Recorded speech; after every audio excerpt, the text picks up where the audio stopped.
Let me hurry up and put away my in and out. So we got to get into this.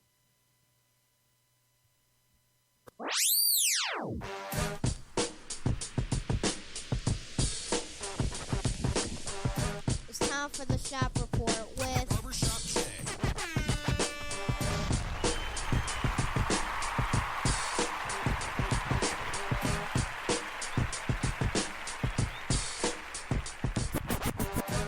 What up, sports fans? Welcome to the Shop Report. I'm Barbershop Jay. I'll be your host for the day. Here's what's happening. If you're up and around, you're out and about, and you want to give us a shout, that number to call is area code 267-687-0026. Once again, that number to call is area code 267-687-0026. We changed things up a little bit today because we got a few things we want to get to. So instead of giving you all the lineup and what we're going to discuss, we're going to just start give them to you one at a time, and we'll get to them as we go through them. Does that make any sense? Yeah. Joining me on the program today to discuss this, well, I didn't even say a topic, but to discuss our topics today is none other than my cat from the NYC, a.k.a. Rucker Park. Brother Rich, what's happening, man? Holla at the peoples. Man, I'm just always honored, humbled to be on with the listeners, to be on with you, Cowboy Nation, and of course my good friend and brother up the way, Double J. And Mr. Jones, we're just honored to be on your platform, sir. Yeah, save it. You will be getting a call from Peter. You know about them dead mules or something about rented mules being beaten or something or another. You said, you said about pull the tape. I called Peter earlier. I just want to let you know that, and I pulled the tape. So you will be getting a call. And on the other side of the ledger, my man from up north, yeah, Helen, Joey James, a.k.a. Double J. Tell the people what you say. Always honored to be on the program, and me and Brother Rich go together like a 4x4 and animal-style fries. Yeah. You know what? This is exactly why they have places and people who talk to people on and that they come sit on these soft couches. For people who wear their shoes on the wrong feet. You get what I'm saying? Yeah, both of y'all need to sit on somebody's soft couch. But anyway, we're going to start things off today. Now, we're going to start off with some NBA talk. Now, what I had initially wanted to discuss, and we shall discuss, of course, is it time, we asked the question, is it time to take a break from this whole GOAT, quote-unquote, debate? But I just saw something that came across my timeline, on my Facebook timeline, maybe about an hour ago, and I want to talk about this first. Even though it's something we've kind of broached this topic or subject countless times before, but I saw a graph. I can't remember what group I saw it in, but somebody posted a graph of the 200 shots or something or another that, well, Double J, help me out here. Did they base this off of just 200 shots, or are they saying there's 200 shots in general or in large part, or what? I'm not really sure about that part. Help me out right there. Well, what it is the top 200 shot location. Oh, okay. The top 200 shot locations. Okay. Now, for all of you all who didn't see this Facebook graph, I shared it. But what's interesting is, anytime I share something about LeBron James, I get flooded with comments. And people always in the comments got something bass, awkward, asinine responses. It don't really bother me. It makes me laugh, but I call them that because that's what they are. Oh, my gosh, like that's the only thing I can post about. But when I post other things about basketball, I only get the select responses from those who really know the game. So let me point this out to you. This 200 shot chart or whatever it's called, if you notice, there are two pictures, right? Brother Rich, you did see it, correct? Yes, sir. Okay. Double J, you saw it, I'm sure, right? Absolutely. Okay. There are two pictures, one to the left and one to the right. Now, if you give me a minute here, okay. And the title of this, or the headline for this chart that they did, is called "The Game Has Changed." And it says, right, Double J, you were right. The top 200 shot locations in the NBA, 2001 to 2002 versus 2019, 2020. So just a 1 year now. That we're not going to even go back the last 5 or 6 years, right? 1 year. If you look at the 2001, 2002 chart, there's these red dots that would indicate these 200 shots. And there are dots everywhere. And it's like a half-court diagram here. It's showing where all the shots were taken from. The picture on the right is the 2019, 2020, and again, it shows the red dots. Brother Rich, if the Today BA, because I guess we're gonna keep going over this or having this discussion. If the Today BA, people trying to make the case that the Today BA is so much better than the era we grew up in, because this is what I keep trying to tell people who didn't see the era that we keep talking about. We had a chance to see that era and this era. So if anybody can make a comparison, or fair comparison, an objective comparison, it is those who've seen then and now. Wouldn't you agree, Brother Rich? I would absolutely agree. Okay. Double J, would you agree? Absolutely agree. Would you agree, Double J? Absolutely. Okay. So people who did not see that era that we grew up in, but only see highlights and clips and so on and so forth, how can you make an accurate assessment about which one is better than or less than? How can you do that? Unless you all up in your feelings. Well, this chart right here, and I'm going to share it as many times as I feel like it, because this is proof positive of why I call it today's basketball, the Today BA, the new BA, and I call it Bransky ball. There are no red dots in the 2019-20 area beyond the free throw line. And I mean beyond it, I'm saying before you get to the three-point line. And all in and around, it's either three-point shots or everybody want to beat somebody off the dribble for layups. Right? So then again, I need somebody to explain to me, because here's the comments that I made once I saw this post and I shared it. Because the argument is, and I went in the shop, Brother Rich, and this it's been a while, but this went on for weeks and weeks and weeks every time I would go in the shop. The majority or the general consensus is that the NBA has evolved. Well, let me give you the definition of evolution. Evolution, a process that produces a better or more complex form. My argument has always been that this new game has not evolved. Instead, it has devolved. Let me give you the definition of devolution. A process of decline. Something has gone from great to good, good to bad, or excellent all the way to horrible. And then I added, now you look at both of these photos, Brother Rich, you've seen them, Double J, you've seen them, and I want you both to tell me which one of those photos epitomizes evolution or devolution, excuse me. Brother Rich? Absolutely. Which one?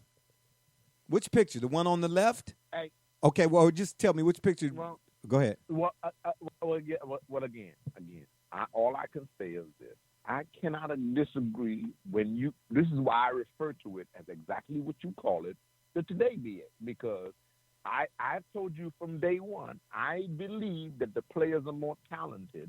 I've come to understand that they're not as that they're fundamentally flawed.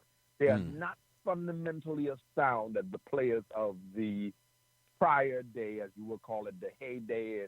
This is why we sound like the young people would say, okay, boomer, you know what I mean? All right, boomer, because we sound crazy when we're talking about that, but they don't understand that what we're saying is, yeah, you got talent, you got them, you're very gifted, but your fundamentals are so fundamentally flawed that we can look at a shot chart and say that the mid-range game is gone, that on this chart you all look like you're doing nothing. On this chart, so I have to agree with you and concede about the Today BA analogy and analysis. I have to do that. I have to do that. Thank you. And that's just coming from a purist. I mean, you're not right about the Cowboys, but the NBA thing, you're right about that. Yeah. Yeah, you just won't leave it alone, will you? Yeah, but the mute button is working. I just want to forewarn you. Double J, what say you? It's working. Well, I want to take a step back. When you played, generally, when there was someone that you were running 5-on-5 with that might have lacked either athleticism or fundamentals, generally they were basically a spot shooter.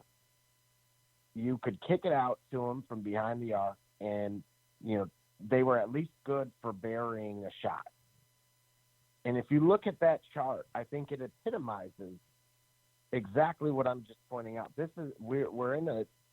We've evolved into this game of speed and strength and size, but yet we've completely forgotten what has gotten us here.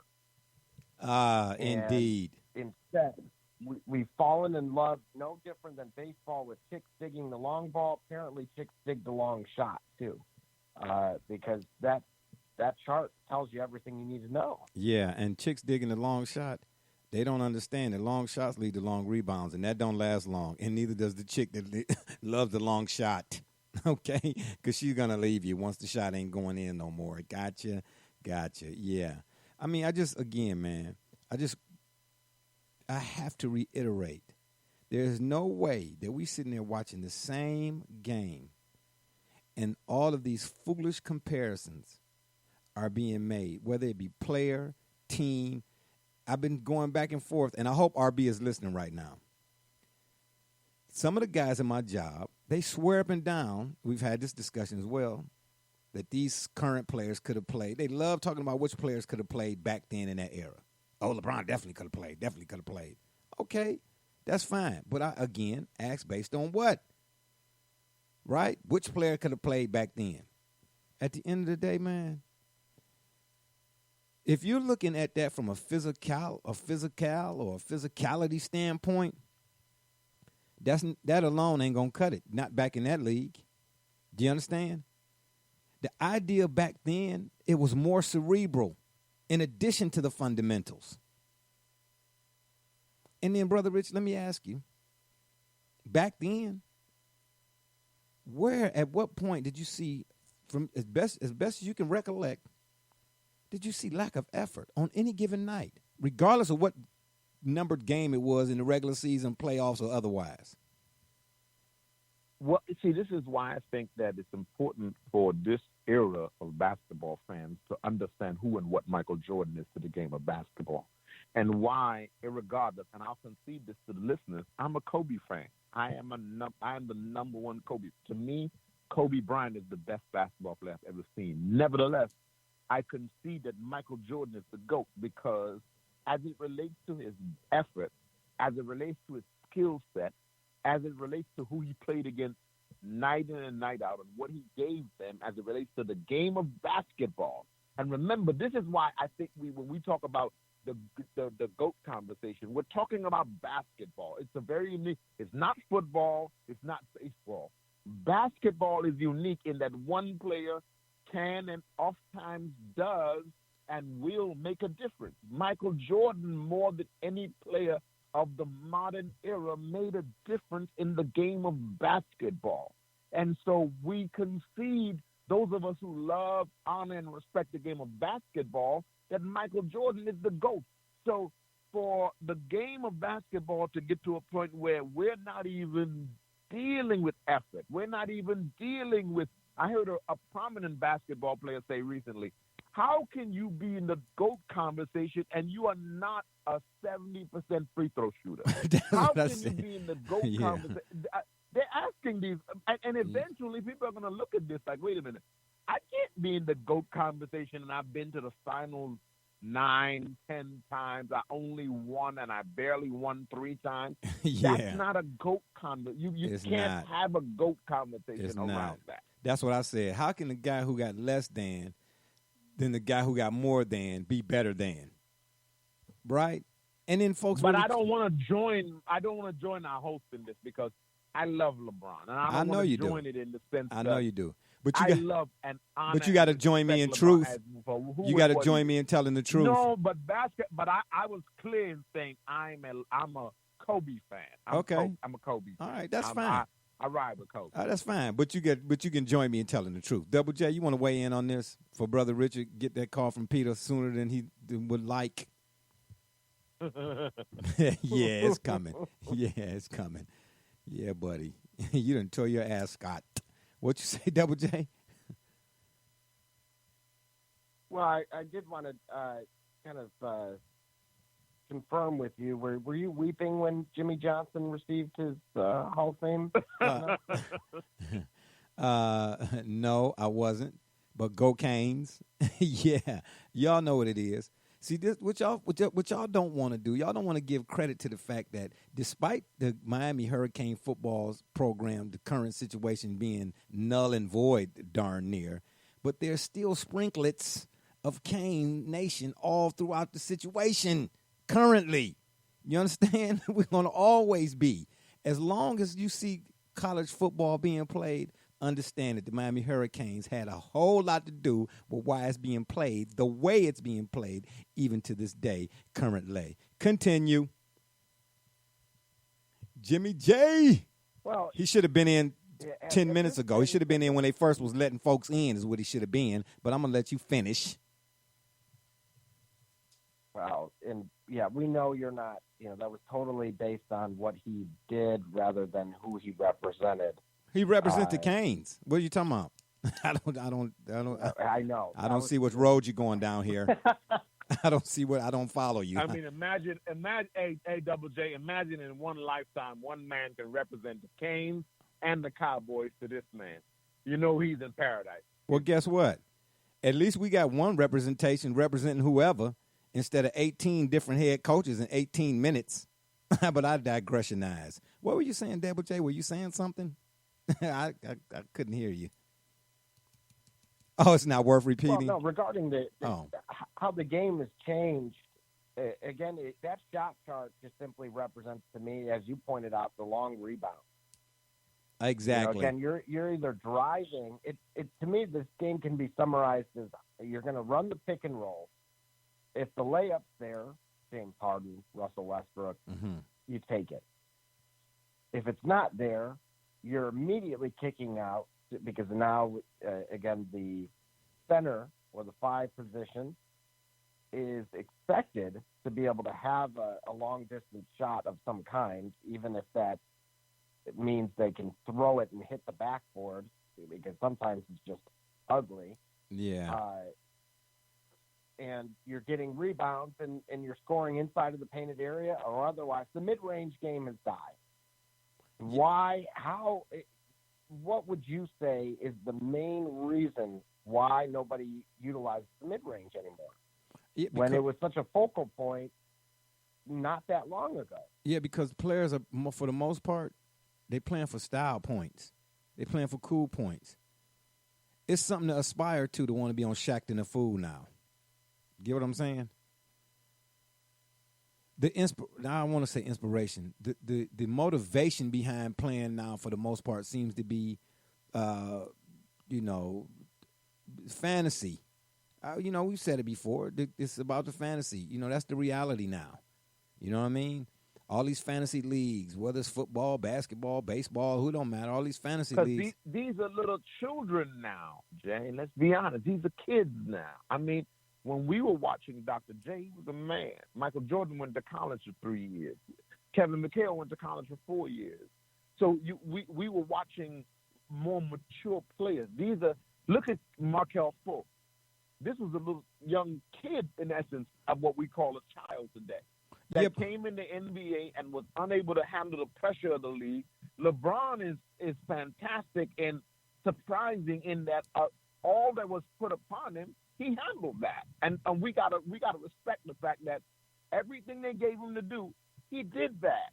But these young guys, they can't handle that. Some of them, and look at what's happening with Kyle Kuzma right now. Every day, this guy is on social media with his hairstyle and this, not for his basketball ability, not for what he's doing on the court. And this is why the debate constantly is whether or not he's going to be traded. what team he's going to be on that. People are debating because, like you're saying, it's the today BA. We're not taking it serious anymore. The whole Jordan mentality, the Kobe mentality, the Larry Bird mentality, it's gone away now. Well, it's gone away. They don't take it like that anymore. Yeah, I know. And again, that's my biggest caveat, a respect for craft. But guess what, though? Young, old, or in between, competitiveness is almost, I want to say, innate. You know what I'm saying? It don't matter. As a competitor, I want to. If you beat me, I want to beat you. Do you understand? I want to beat you. That's all I can say. That's all I can say. You know. But what have I told you for years, Jay? You're guilty of the Michael Jordan disease. No, not necessarily, because I see it's a player. Because you it's a player I see it in. It's a player I see it in right now. No, but Jay, Ja Morant. Everybody doesn't. Ja see Morant. the game from your point of view. Ja Morant. Remember, we've had this conversation about Ja. You know how I feel about Ja. But Ja is a basketball player. I mean, you're a basketball player. But he's a different breed of basketball player. Yeah, he's a self-motivated. He's on a different level. The average basketball player today is not motivated like that. They're motivated by, I got a contract, I live in a big house, I got diamond rings, they're motivated by different things. Yeah. We got a caller on the line here. I think it's Doc. I think Double J. But if you can still hear us, you got noise in the background. If you would, I'll bring you back on. But the noise in the background kind of messing with my earlobes here in these headphones. But I'm with you on that, Brother Rich. But at the end of the day, man, they better do something quick because the dog and pony show is not going to help the situation. At some point, the warts are they're going to bust through.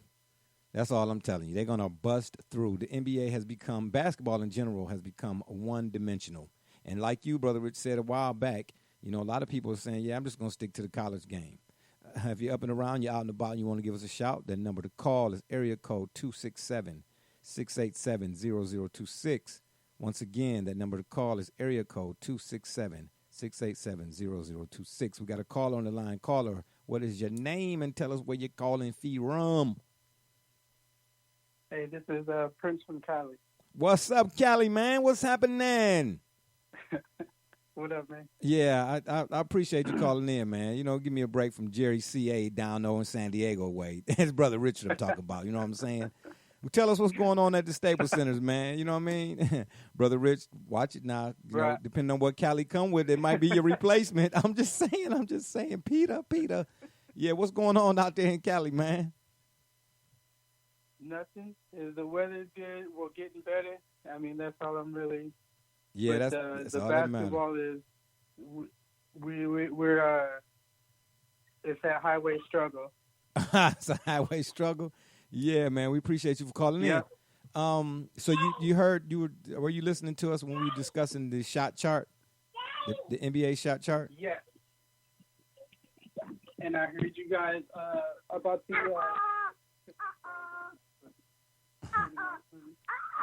Hello. Hey. There you go. Uh-oh.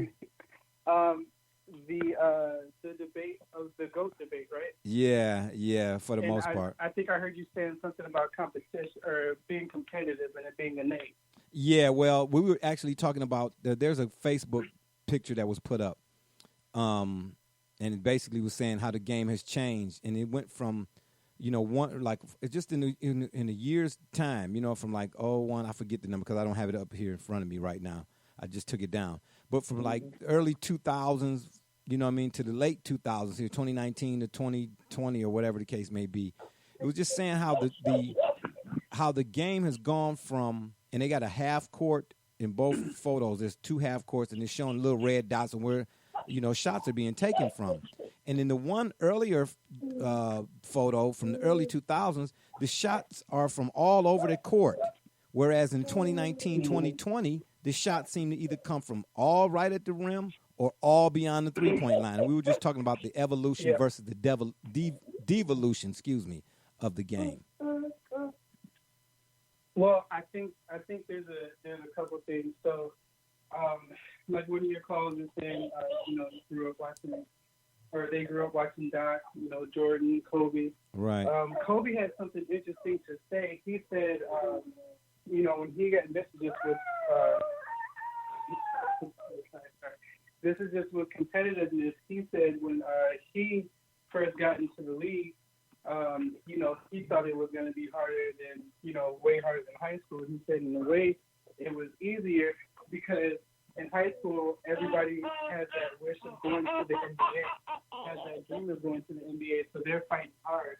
And you have those people that are already in the NBA, and even if they're on the bench, they just feel like they got their money. So, and that was in the 90s.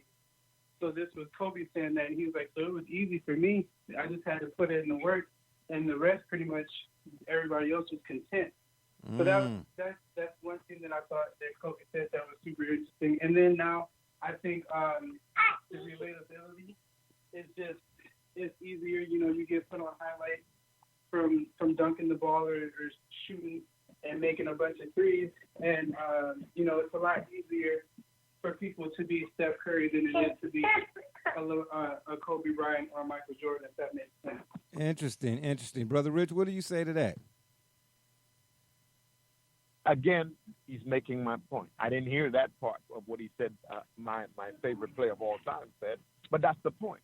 Is that you can tell that with the league today. Is that you can tell these players are more interested. What do you know about players today in the NBA? What they wore to the game last night. Yeah, right. You notice that right. that James Harden scores 900 billion points, but he never wins anything. Because when it comes down to playing real basketball, he's not going to win it. But I know he wears a fantastic outfit. I know that this guy dresses in Balenciaga and this guy dresses in so-and-so. That's what you know about them. This guy dresses in short pants and a T-shirt. Yeah. That's what we know. We don't know them for their game on the basketball court. In Jordan's day, we know a player today because they call him Big Shot Bob, because he's only known for hitting game winners in crucial situations. Yeah. He built his entire career and won rings based on doing that. We know another player because he was a defensive stalwart playing for the Los Angeles Lakers, and all he did was guard the other player's best player. We other know teams' players best player, like that today, but we don't know any players based on their reputation today. We know them based on the fact that this guy dresses kind of crazy. Yeah. Or this guy always. So I absolutely agree with our caller. Always having workout videos that don't amount to much or nothing, being better at the free throw line. Anyway, we got another caller. Leave my guy alone. At least stop it. I never.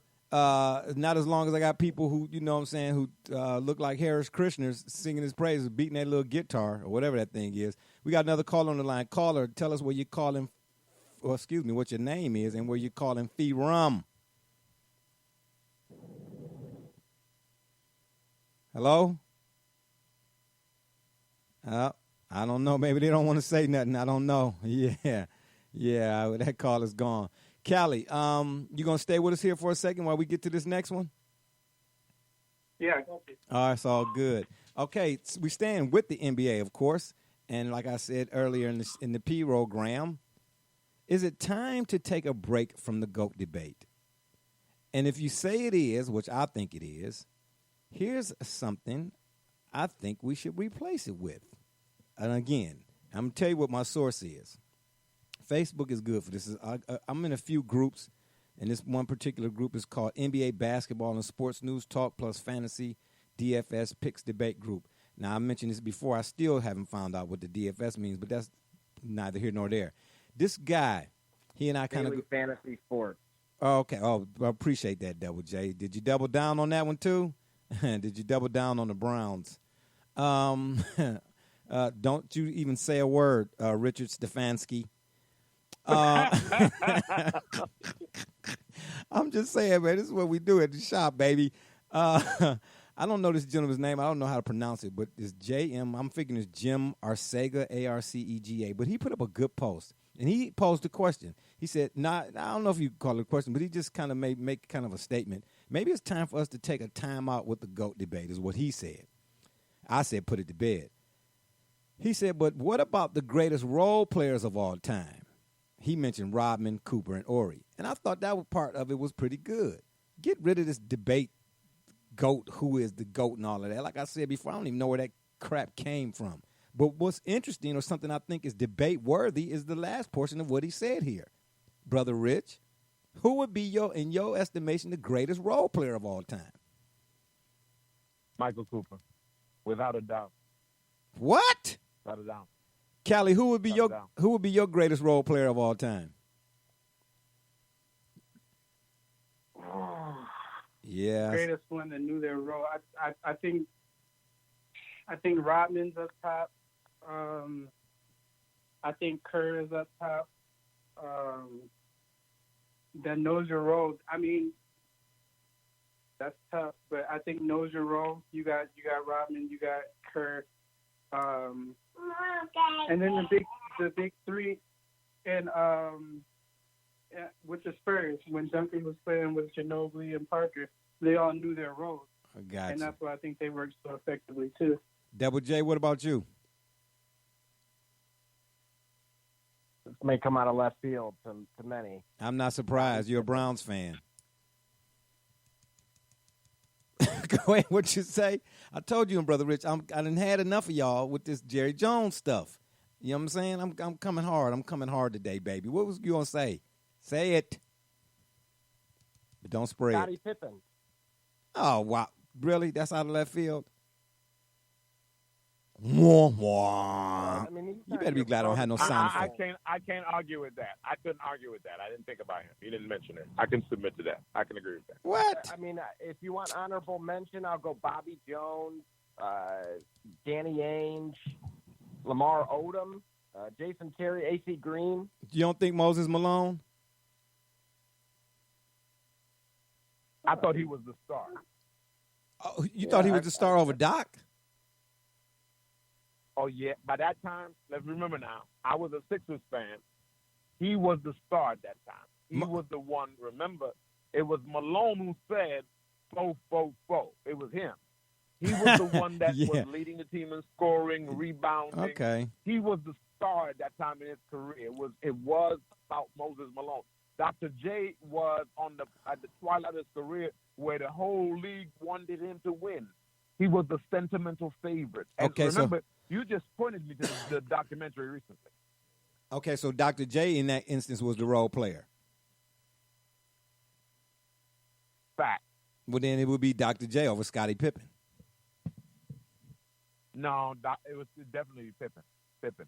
Pippen helped the greatest player of all time, and Pippen has gone down to be a player worthy of his own role in the Hall of Fame. And when we look at and analyze Pippen's role and contribution to that team, we cannot really ever mention the greatest player of all time without mentioning Scottie Pippen, because they did literally everything together. They were literally the alpha and omega of each other, and they literally were Batman and Robin for each other for their entire careers. What about Kevin McHale? If I may, I kind of disagree with the Pippen point. Okay, go ahead. What do you say? And this is simply just from things that Scotty's done and quotes that he said. So my number one quote is when they were in practice one time and reporters were around, Pippen was heard to say, we're going to win all these championships, but all they're going to remember is Michael. That was number one. Number two, when he was on the trading block, he said that he wanted to be traded. He told reporters that he wanted to be traded. And it's filmed. Said, I just feel like the best thing for me to do is to get out of Chicago and start new. So that was his other thing. And then three, when Jordan retired and when he was out, and had it not been that blown call against the Knicks, and they would have gone ahead and they could have won a championship. Because remember, their record didn't change that much when Jordan left. From when he was his last season, he was there before his first retirement, and then when Scotty took over. So Scotty was doing a pretty good job as the leader of the team. But had it not been for that blown call and they would have gone on to win a championship, I don't think that Scotty would have felt the need for Jordan to come back, and he probably would have taken the reins and done what he could have done. Interesting. I didn't even know all of that. Did you know that, Brother Rich? I'm serious. let me ask you guys this. I How do you feel absolutely about did. I spent Yeah. a lot of time in Chicago. Okay, hold on. Around those. Yeah. What were you gonna say, Double J? Shaquille O'Neal? See, you there you go. You always stealing my thunder. I knew I shouldn't have let you say nothing. I knew it. I knew it. I knew it. I knew it. I knew it. See what I'm saying? This is the life of an Arnold Rothstein we got on the program here, y'all. I'm trying to tell you, the doubler. That's what I'm gonna start calling you, the doubler. Yeah. That's a good one, Brother Rich. What you say to that? I agree. Shaq? You know, well, again, That's what I'm biased, so I'm biased. Okay, and that's fair. Express my bias. Yeah, that's front, fair. That's but fair. I absolutely agree with that. That's fair. Absolutely agree. I absolutely agree with that. Okay. Yeah, Shaquille O'Neal. I absolutely agree with that. Okay, so but then, again, I'm going to always say with the Scottie Pippen, and I think that our caller makes my point in what he said about Scottie Pippen, that Scottie Pippen understood that his legacy would forever be tied to the fact that he played in an era that had he played it on any other team himself, he would have been a fantastic basketball player. But he happened to exist in a time where Michael Jordan existed. Now, I grew up, remember, you introduced me on the program talking about me growing up in New York. We grew up as Knicks fans understanding that Patrick Ewing would have a ring if Michael Jordan didn't exist. yeah. You as Cavs fans understood that the Cavaliers could have possibly gotten a ring were it not for Michael Jordan. The Detroit Pistons, where our other host is, could have gotten a ring. The Houston, their teams that could have gotten rings had this phenomenon not come through called Michael Jordan. The Detroit Pistons, Isaiah Thomas's legacy is forever tied to the fact that Michael Jordan existed. But when we think of Jordan in terms of basketball, we have to think of Scottie's contribution. And our caller reiterates the fact that Scottie so understood it that he had to say, look, man, ultimately it'd probably be better for me to get traded because I need to get out of here so I can kind of go and establish my own legacy. Because as long as I stay here, I'm tied to this guy. Okay, but guess what, That's a though? fact. Okay, but here's the thing. You mentioned that. Scottie did go. He did. He went to Portland. And if you go back and look at that Portland team, everybody talk about the Golden State Warriors here in recent memory being loaded and all these teams that was loaded. You go look at that Portland team that Scottie Pippen was on that got beat by Shaq and Kobe, and then I'll forget who else was on that team, Brother Rich. Medvedenko, Bobby Johnson, Shaq and Kobe. Kevin Duckworth. I'm just saying, you know what I'm saying? Mark Eaton. And Robert Horry. Oh, okay.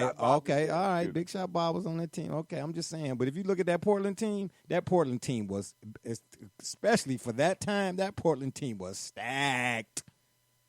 Who they have on there? And I'm just going off the top of my head here. Stacey Augmon, Brian Grant, Bonzi Wells, Jermaine O'Neal, Scottie. Who else was on that team, man? Rasheed Wallace. Scottie had a shot.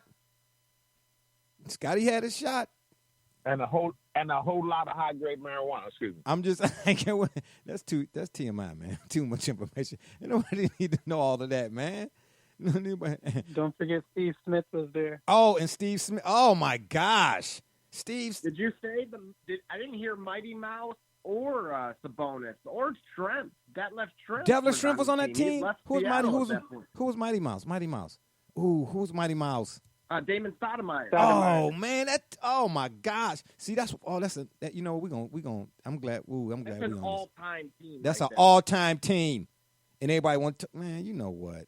I don't even. Okay. That era wasn't better. Are you serious? Ooh, that's gonna be a topic for another day. Ooh, I already got an idea. I appreciate this conversation right now because we're gonna do it on the Portland Trailblazers, that team, and we're gonna do a little something. The number to call if you're up and around, you're out and about, you want to give us a shout. Area code 267-687-0026. That number again is area code 267-687-0026. I think that other caller was my man RB. because I don't have a screener in my software screens. I get to see you all the number. Usually when I have a screener, which is Gully, I get the name and what you want to talk about and so on and so forth. But it's all good. I think that was RB. But he should probably be calling back here before we end. You know what I mean? He probably over there wearing his Green Bay Packer outfit. And we'll get to him when he get back with us. But let's talk some MLB. And I know this is a hometown thing. I just wanted to throw this in right quick. But just to switch things up, too, the Indians and my man Francisco Lindor reach a $17.5 million deal, Double J. Is that a whole, basically, arbitration thing? You know what I'm saying? You know, to avoid the arbitration. And in addition to that, do you think that will keep Lindor in Cleveland? Because in my estimation, based on the market, and I don't know the market in its entirety, that guy easily is a $300 million player. Okay, maybe $250 million. You agree? Well, no, I don't agree. Again, everybody knows their value. They all have agents, and they all have to sign on the dotted line. And so, you know, matter of fact, you and I had this conversation earlier this afternoon. Okay, well, wait a minute. And I told you I'd tell everybody two things, but one of which was know your value. Okay, I know that. But are you sitting here trying to tell me Francisco Lindor is not at least a $200 million player? Do you think if he was because I don't think that's going to keep him. I mean, because that's just that $17.5 million in the whole arbitration thing. That's just to keep him here for another year, basically. I still think he out of here. You mean to tell me if the Yankees had a chance to give Francisco Lindor, they wouldn't give him north of 200? You don't think so, Double J? Oh, absolutely, I do. I think teams such as the Yankees, especially now with the recent, within the last 2 hours, the firing of Alex Cora from the Red Sox, and then, of course, all of the nonsense that was going on in Houston, the window is open. If you look at the Vegas odds, presently all the books have the Yankees and Astros as the best odds to win. So, absolutely, there's going to be the phone's going to be ringing for them. Okay. All right. Yeah, the phone is going to be ringing.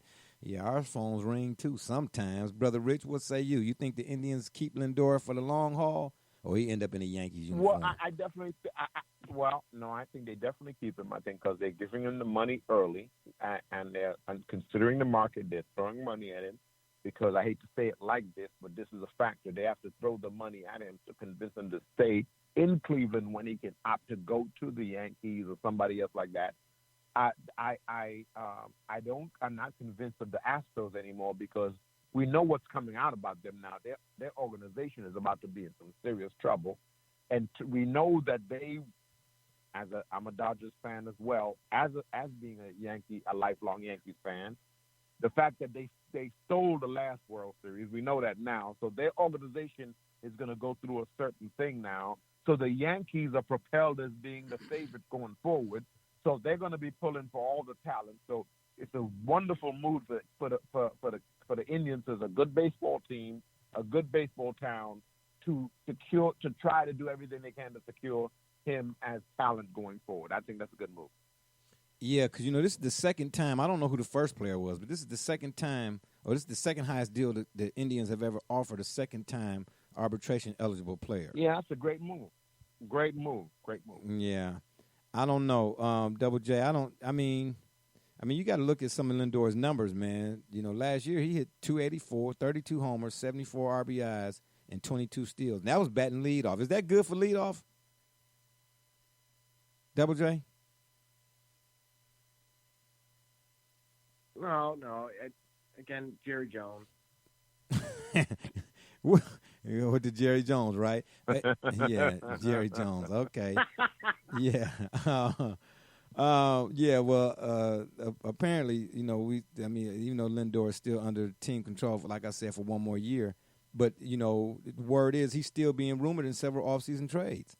Where would you – let's hypothetically. Oh, yeah, absolutely. You got to remember, Jay, that salary arbitration is only when you came up from the minors and played a certain number of games that wouldn't therefore allow the team – because these teams, it's meant to protect the players. Right. From signing you to a minor league deal, then you play the entire season in the majors, and you made pennies, which many of us would take those pennies. But I digress. Right. But he's again, within the rules presently. I think, if anything, to your question and to your point, he's going to get moved because of what they're paying him. They're basically saying, look, you're not going to be starving here.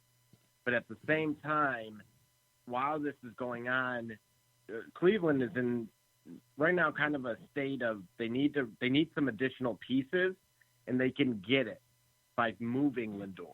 No, they need an owner. They need to get rid of Dolan. Both Dolans need to be barred from owning anything. They don't need to be on a sports collectible.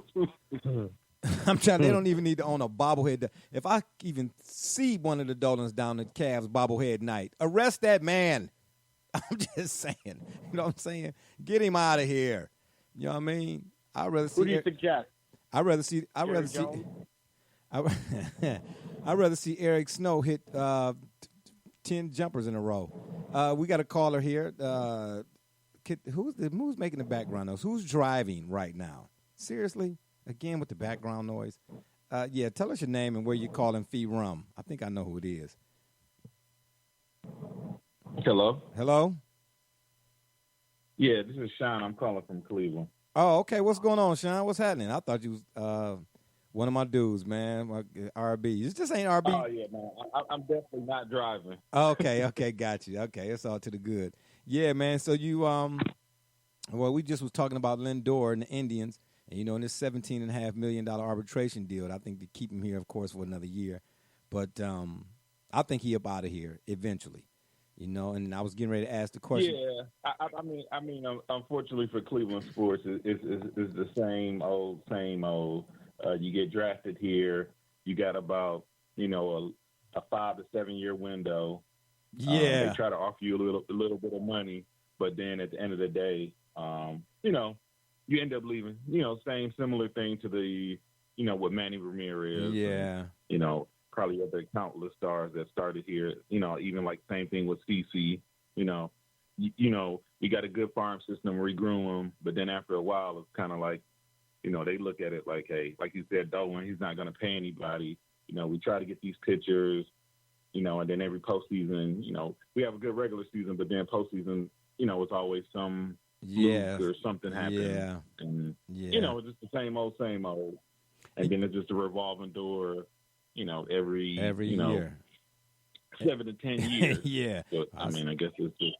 Yeah, I say every year. It seems like it. That's the same thing across all the Cleveland sports, basketball and football included. Yeah, the Monsters probably are better in terms of consistency than any of the other teams. But, who's watching the Lake Erie Monsters, right? But you know what, though? You touched on something that brought back a thought. I do have senior moments. Everybody that knows me knows that. But you touched on something. We had discussions before on the show and past shows about, small market. And my contention is the small market thing, while it's true, it's more of a mentality than it is a reality. But even though it is a reality, if that makes any sense. And I say that because the idea that small market or teams can't compete because they're small market, and I get it, Cleveland is not New York or Chicago. Right, that's a fact. I'm not arguing that. But as if to imply that prevents you from competing against the big markets. And my argument in that is, we look at the Indians again, for instance. How many World Series have they gone to in our lifetime? 3? You get what I'm trying to say? They've been to 3. Right. So how many have they won, Jay? Nah, listen, they haven't won any. But again, if you're a small market and the small markets can't compete with big markets, then there's no reason to explain why a small market is in the World Series at all. The Kansas City Royals is not a big market. They was in it.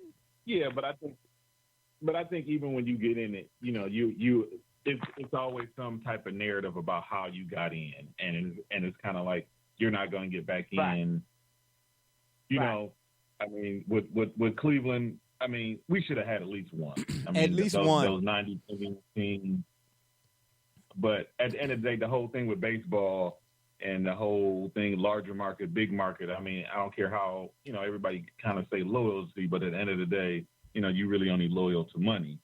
So, which is why I say Dolan needs to be time, out. You're just going to leave. I say Dolan needs to be out. And I couldn't tell you, I don't know enough about baseball to say who should or who shouldn't be. But if they get and the Browns are going through it right now. Ownership. If anything, if you just want to be real, despite what the personal feelings about the guy, because I do have some issues with him, but in terms of ownership, I mean, Dan Gilbert got to get the nod. You get what I'm saying? But it's a guy, and I don't know the whole thing about Dan. I have my own. Yeah, I got my reservations too. I'm just saying in terms. I was just saying on the sport, as far as what he's done, as far on the sports landscape, as far as the teams here. You get what I'm saying? He would, if I had to, yeah, he would have to get the nod. But again, I say so begrudgingly. But again, it's one of those, he's the best of the worst. Yeah, there you go. Yeah, right. Pick your poison, so to speak. Yeah, but right. I just got this the Dolans, man. The Dolans are a detriment to any sport. Now they say, "Well, how can you sit there and say that? You ain't got that kind of money." It ain't always about the bag, man. It's about the upchuck in the bag, because that's what they do, man. When they put in team, they just, and Brother Rich, maybe you could speak to this more so than I could. Being that from New York and knowing the Dolans and so on and so forth. Why they so tight? Why they so tight with the cashola? Because, and here's the kicker. The New York is a much more larger market than Cleveland. But if you look at that Dolan that own the Knicks, you would think that is the Indians. You see what I'm saying? But here's the thing, though. Yeah, they're terrible owners. That's the point. They're terrible owners that don't understand and appreciate their markets, because they are just rich people that own teams. The Dolan in New York doesn't understand his market, and the Dolan in Cleveland doesn't understand his market. And this is what you hear in both markets. The Knicks, they don't understand. Look, this is a different kind of city. You gotta bring in real basketball people. This is New York. This is this, and the people in the baseball in Cleveland are saying the same thing. You gotta understand. You gotta bring in basic. This is what it is. These are just rich people who just own teams. That's absolutely correct. It's all good. If you're up and around, you're out and about, and you want to give us a shout, that number to call is area code 267-687-0026. Once again, that number to call is area code 267-687-0026. Okay, let's talk WNBA for a second. Now, I'm sure all three of you gentlemen have seen here, I guess it was breaking news, the WNBA gets a pay raise. So before I get into the logistics or the details of it all, let me ask you, Sean, correct? Did you say Sean, right? Correct. Okay, yeah. Again, man, I be having senior moments, so bear with me. Are you okay with this, so to speak, as a sports fan?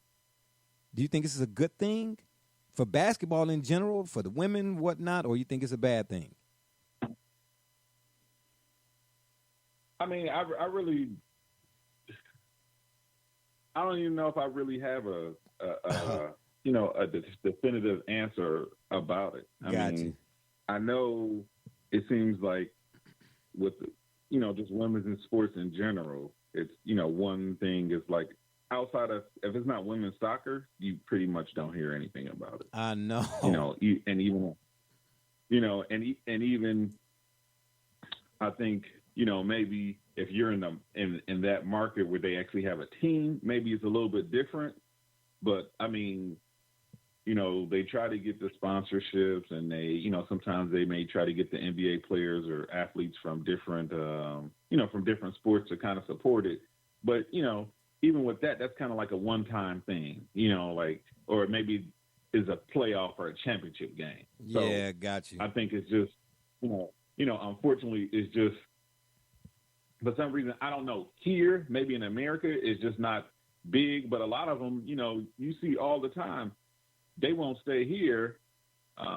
They'll go overseas in the off season. Yeah. Or they won't even play WNBA because they'll go to Russia, they'll go to China. Yeah. They'll go to a different market. And making they maybe making millions, and they're huge over there, and they come back over here, and it's just kind of like, okay, it's just a regular person walking down the street, but yeah. Maybe in a different country, they're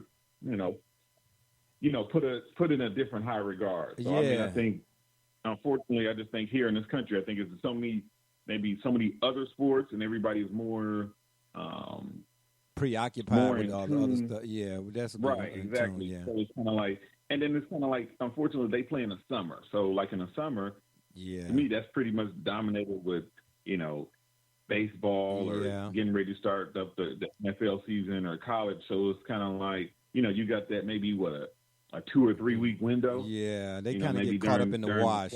Where people, right. Yeah. Because, me personally, I don't even think I've ever even watched the game.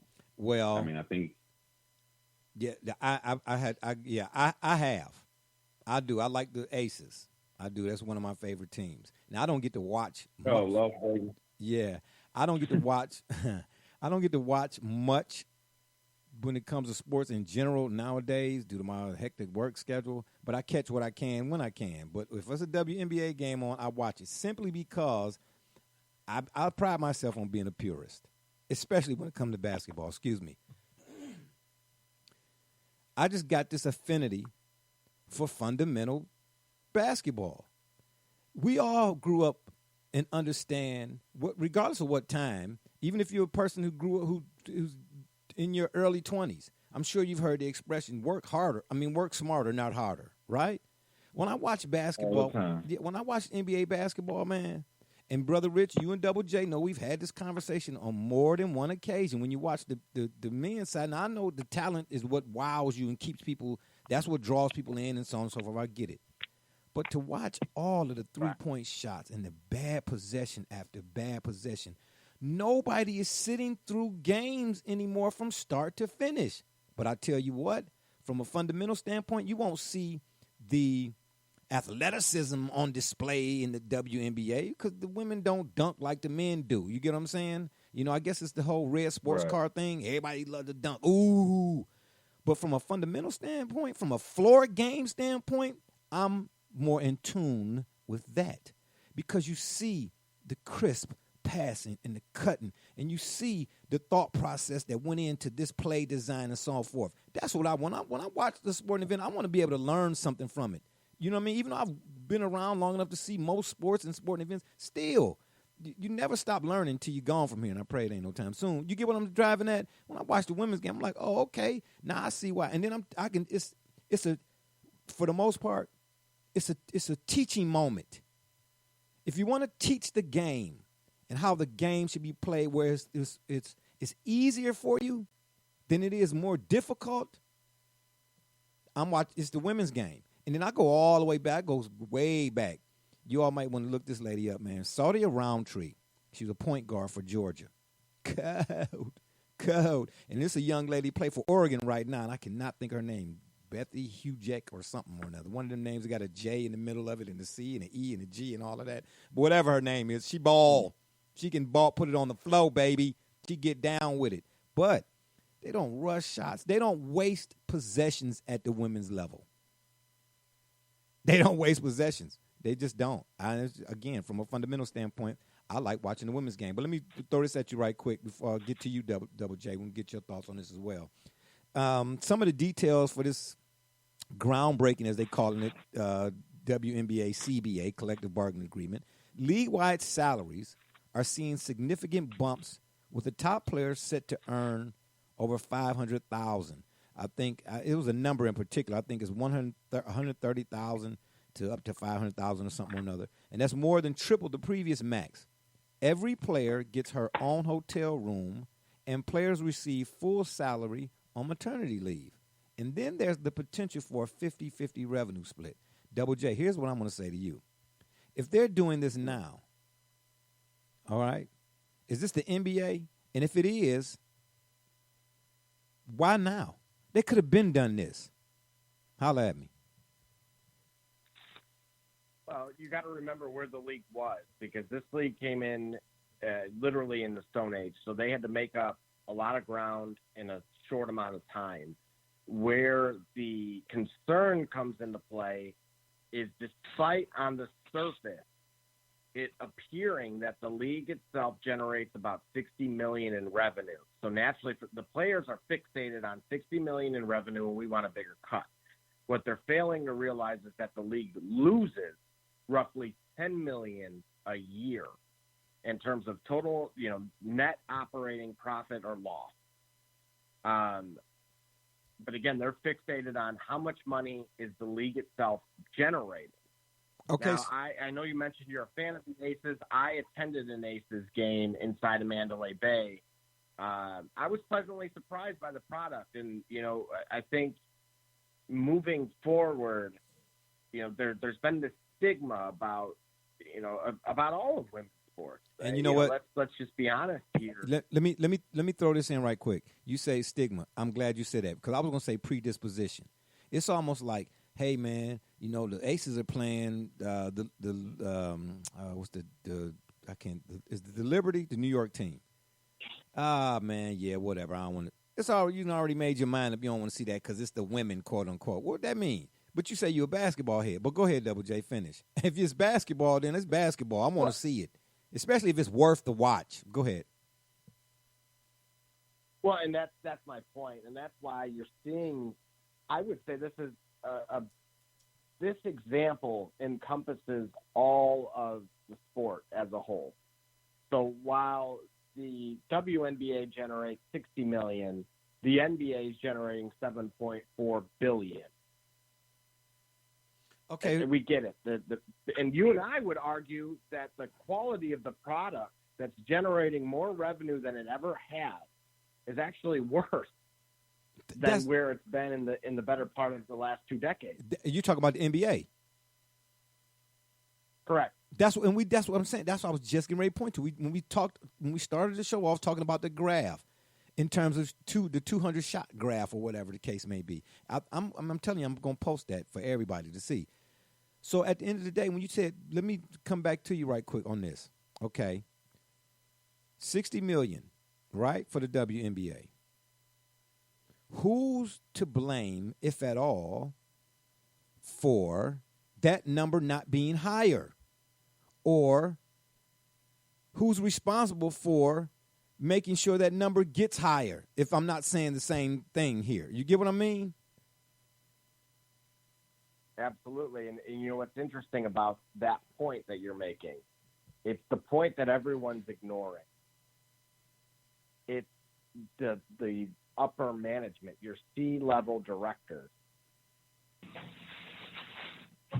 They're the ones who agreed to the contract, and they are the ones that are responsible at the end of the day for the success or the failures. It should never just be the product itself. So you're saying the pitch and men. If you're able to get $7.4 billion for one, that's a huge disparity. A huge disparity. Sean, what do you think, man? What do you think?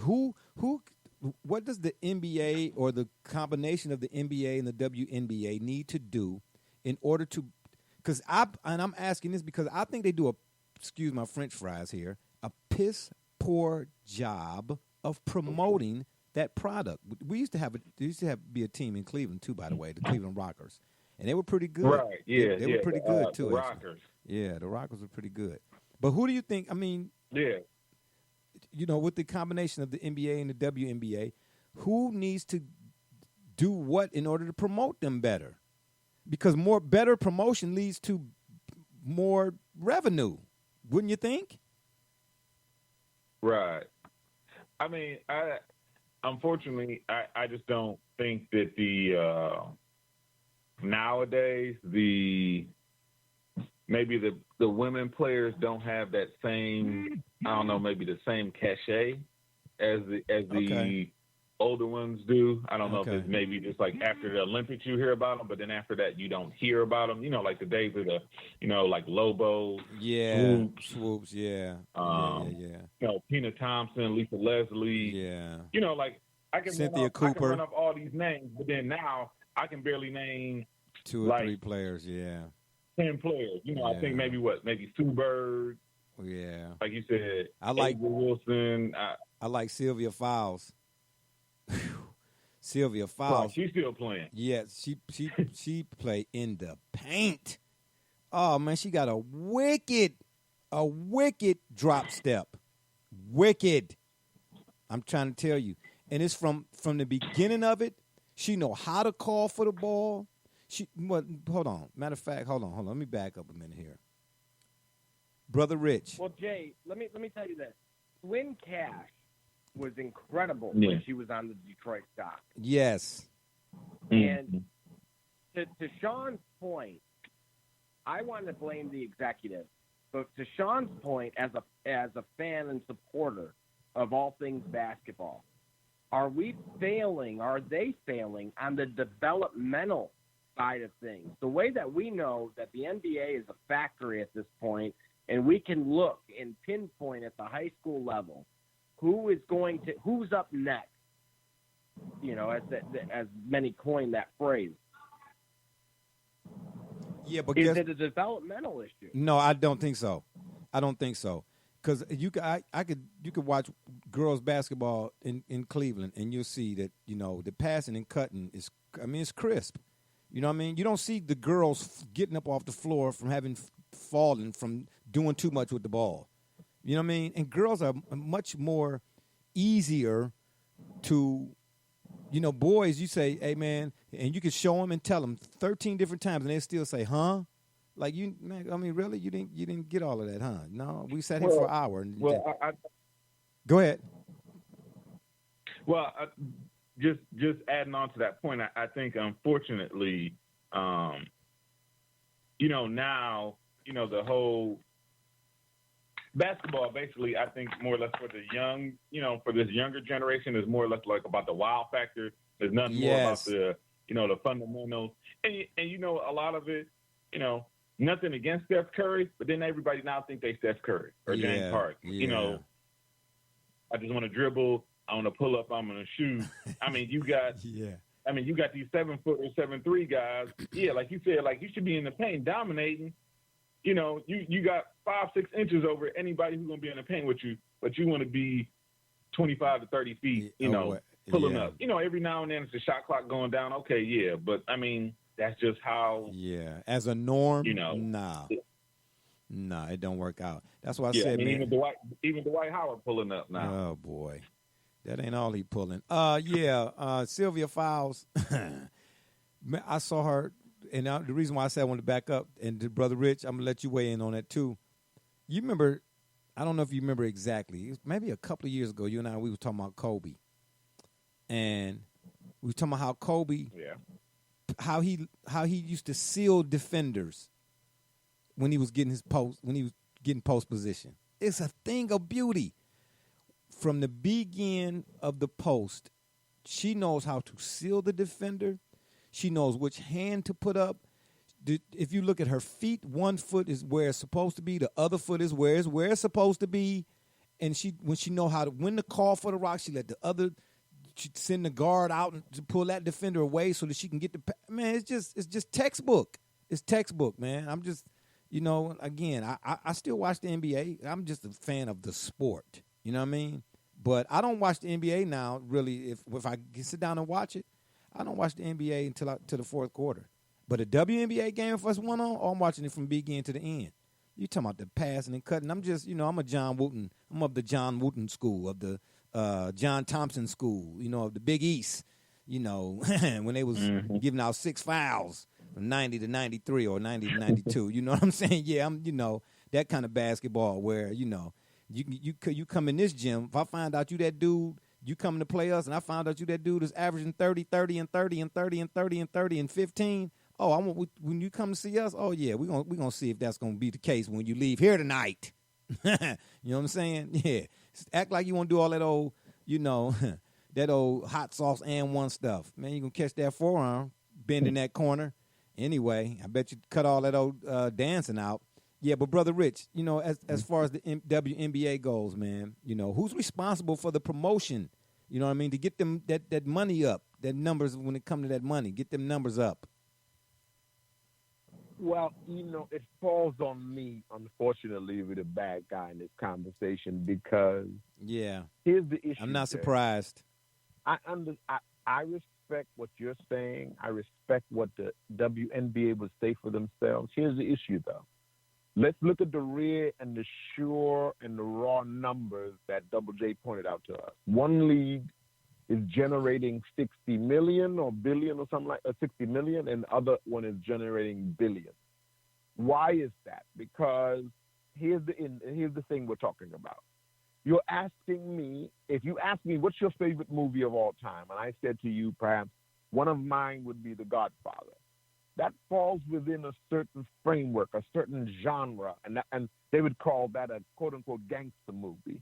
Well, you can't be mad at me because that's my favorite movie is not some other movie that's a comedy or a love movie or some drama or a Tyler Perry movie or Spike. So in this instance, what you're asking me is that as a person that grew up playing basketball, that loves basketball, you're asking me to go back and appreciate basketball and watch basketball where children play basketball, where it's just about the fundamentals. And when I was a little young guy, and it was about making sure you made a right chest pass. But now I've grown up now, and I want to watch Kobe play basketball and Shaq and But they did Jordan those things. But they did those things. No. But here's what I'm asking. No. I don't get that in the WNBA. There's no Jordan in the WNBA. Oh, well. And here's why. No. Diana Taurasi is nice. But go ahead. No. Diana Taurasi is not Michael Jordan.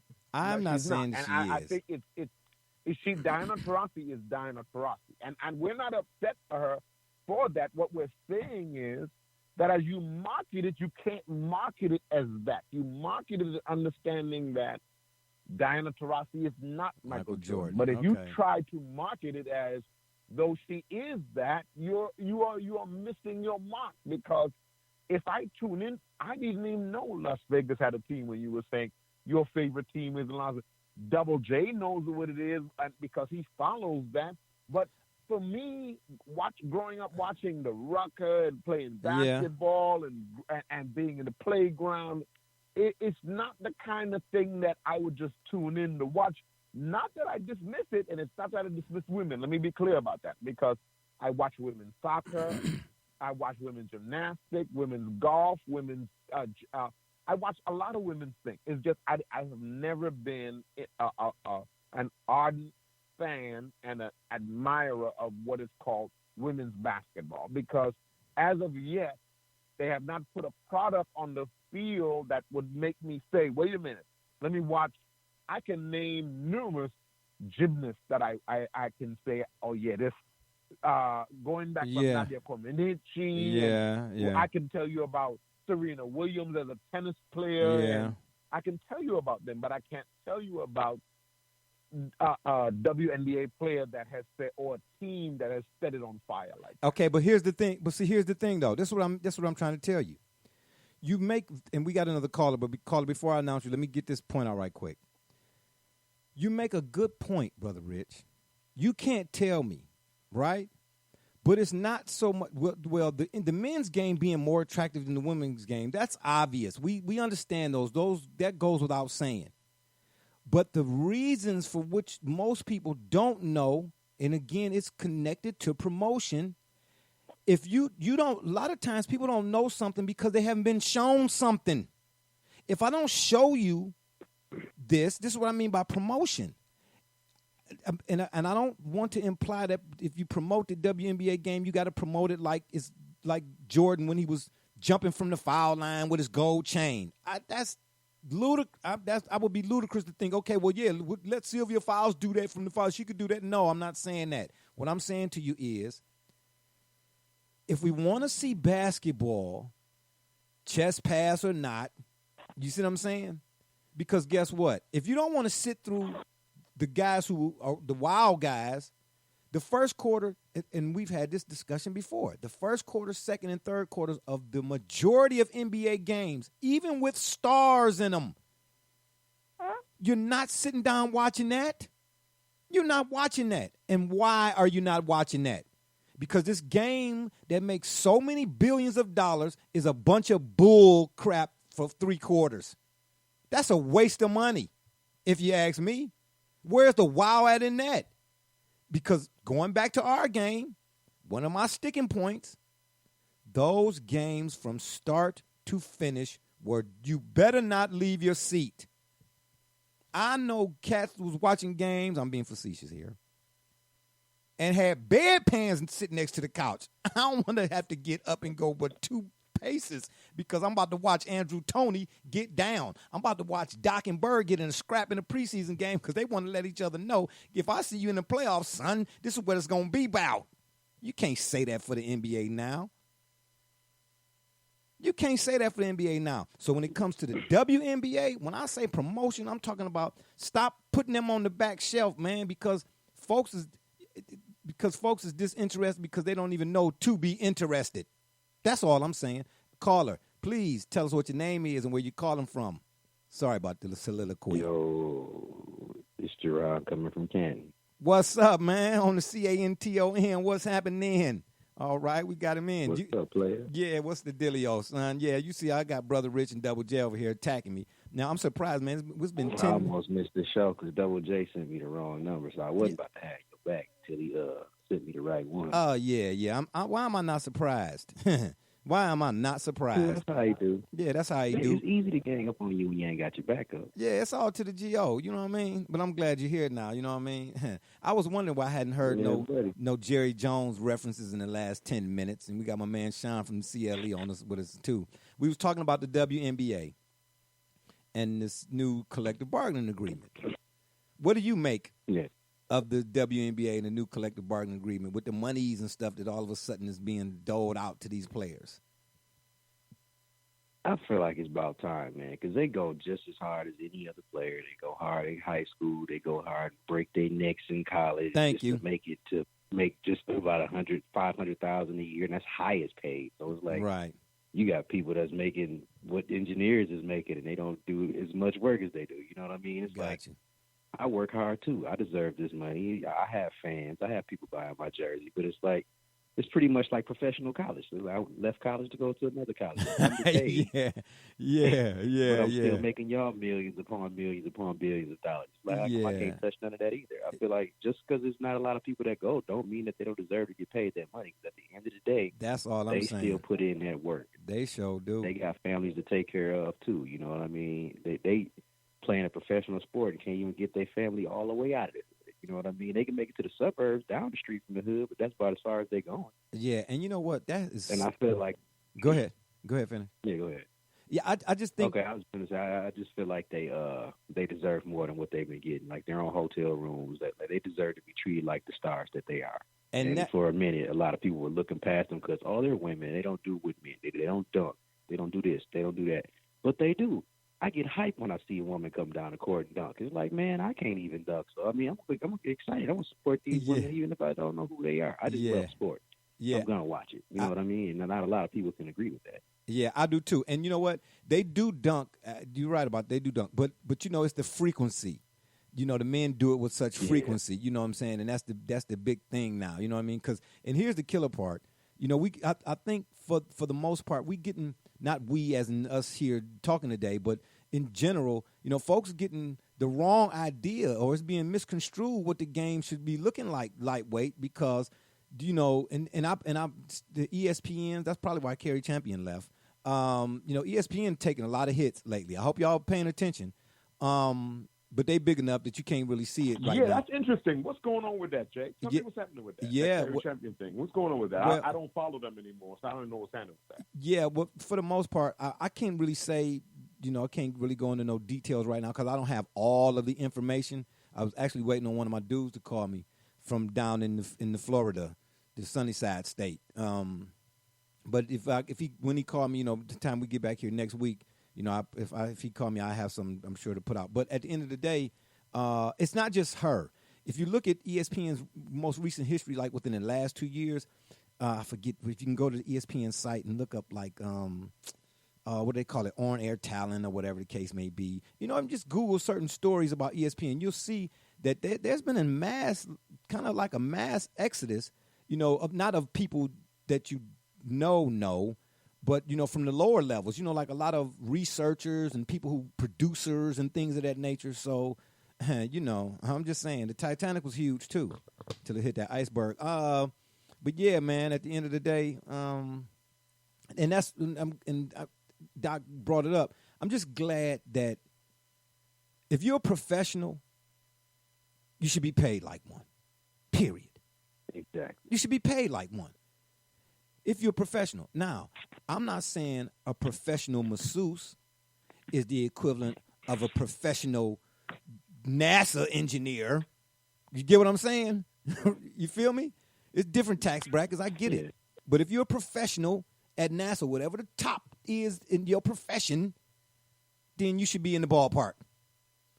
If you're a professional masseuse, you shouldn't be getting paid like you're still taking classes at D&T Technology. You know what I mean? So I'm glad you brought that up like that. You know what I mean? Yeah, I'm a ACES. I'm an ACES kind of guy. You know what I mean? I'm sorry that took that moment over right there, fellas. And I appreciate y'all letting me go on my little rant. You know what I mean? I had to get it in before I hear Jerry's world again from one of my esteemed co-hosts. The number to call if you're up and around, you're out and about, and you want to give us a shout is area code 267-687-0026. That number again is area code 267-687-0026. All right, fellas, let's dive into that LSU. Yeah, you could say me and Double J's name, when you're slanderous, and you slander the Browns all the time. You could say our name. Well, you said it for me, so I don't need to. I appreciate it. Thanks. I appreciate the alley-oop. Good looking out for the slam for the 2. Oh, you know what? Right quick before I wanted to, and I forgot to say this. See, Brother Rich, you messed it up. I had a senior moment, and you helped bring it on. Appreciate that. You and that rented mule. What I was going to say about the NBA, you getting dunks, and the media is responsible for it too. In part, they show the dunk, the top 10 plays or whatever. But the guy who did the fantastic dunk is fantastic, but his team lost by 25. That's bass awkward. Man, I don't want to see no guy who dunked and his team lost by 30, plus 25, minus 10, add 7, and that's $7 billion, I guess. Yeah, let's talk about this LSU Clemson. And my man Sean, we'll start. We're going to start with my man Sean from the CLE. Sean, what did you think about that LSU Clemson? Is Joe Burrows the real deal or what? I didn't even watch it. Ohio State should have been in there. You're a Buckeyes and that's fan. my take about it. Okay, all right. Them, all right. It's all to the GO. Hey, it's we diversified here on this program. You know what I'm saying? We diversifying our funds. You're a Buckeyes fan. I'm a Canes fan. You know what I'm saying? I still got some animosity, you know what I mean, about the yellow lingerie that came out when everybody had went to his house. But I'm not going to say nothing else about it. Doc, who you got, man? With that LSU Clemson, man, what say you about that? Bro, I told you the last time we spoke, Jay. I even wrote you on Facebook. Yes, you did. Yes, you did. I told you. LSU and Joe Burrow ain't nothing to mess with. Yeah. Nothing. You know what's he's like Aaron Rodgers, man. When he get his mind set on something, it's over. Like it's almost like Tom Brady caliber. You know what I mean? I'm not gonna say that just yet because he ain't in the NFL. Yeah. No, no, man. That's a bad man. I'm saying, oh my gosh, because if RB is listening, he heard you say Aaron Rodgers. I'm gonna get the business when I go back to work. Oh my gosh. Yeah, that's my.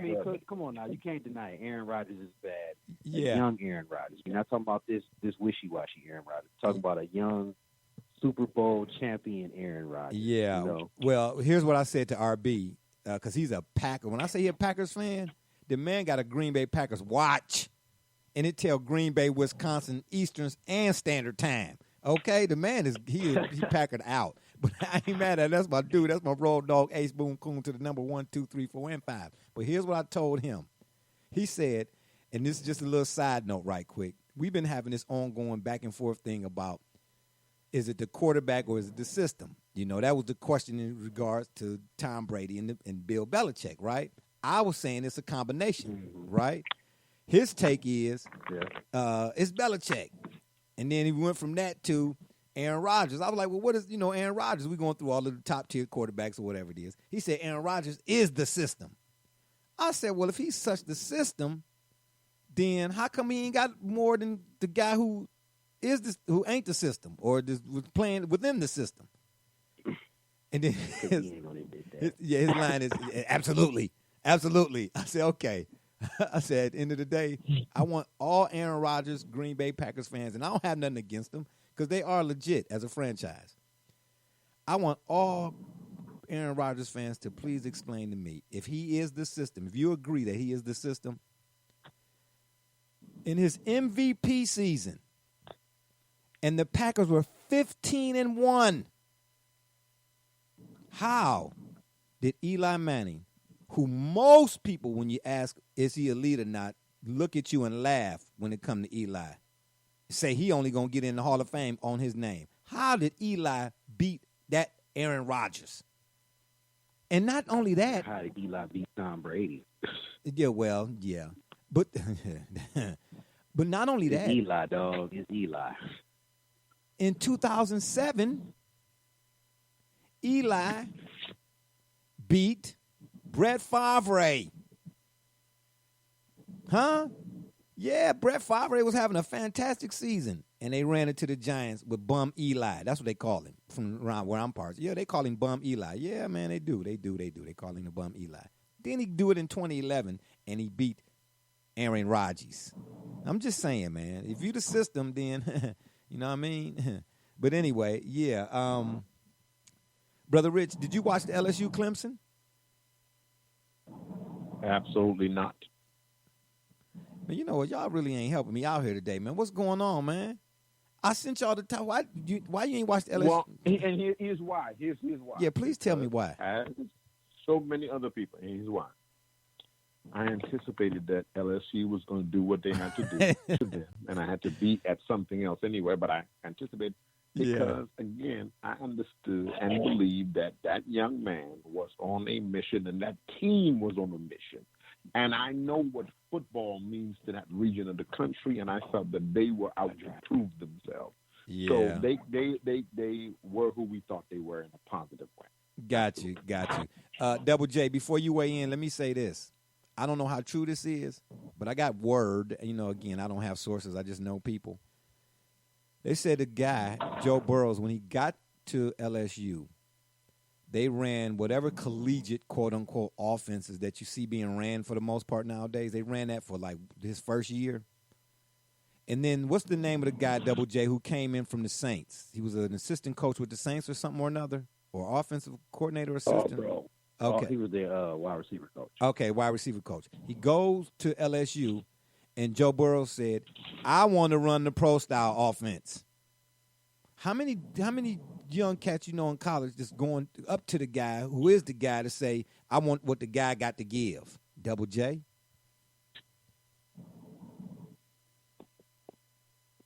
Oh, you're talking about Joe Brady. Okay, Joe Brady, Tom Brady. Joe Brady, Tom Brady, Brady from the Brady Bunch, Lakers in 4. I'm just saying. Yeah, talk about Brady. Go ahead. What were you going to say, Double J?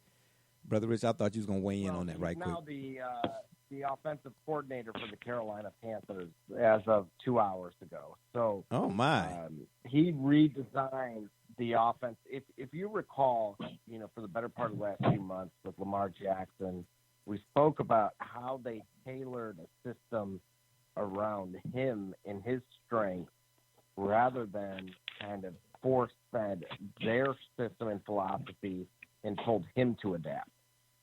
You've seen this exact same example on display with Burrow. And I'm telling you right now, every Buckeye fan has to be kicking themselves that they have this guy on their roster and they didn't give him an opportunity to see the field. Yeah, I had a couple of Buckeye people say to me, he won even after winning the challenge. He couldn't beat out Justin Fields, so he really must not be all that good. It's what all the other stuff he had around him. Sounds like hate. Yeah, I said, what? I said, come on now, don't do the man like that. Don't do the man like that. I don't know what went on at Old State and why he wasn't there, but more egregious was what Nebraska said. You ain't good enough. What? Y'all ain't been nothing since what's the guy's name? Frazier or something or another. Johnny Rogers? I don't even know. You know what I'm saying? Y'all ain't been good since the Canes whooped on it for a minute there. You know what I'm saying? I got a little background noise there. Y'all ain't been good since then, so I don't know what's what. But I'm glad he went down to LSU.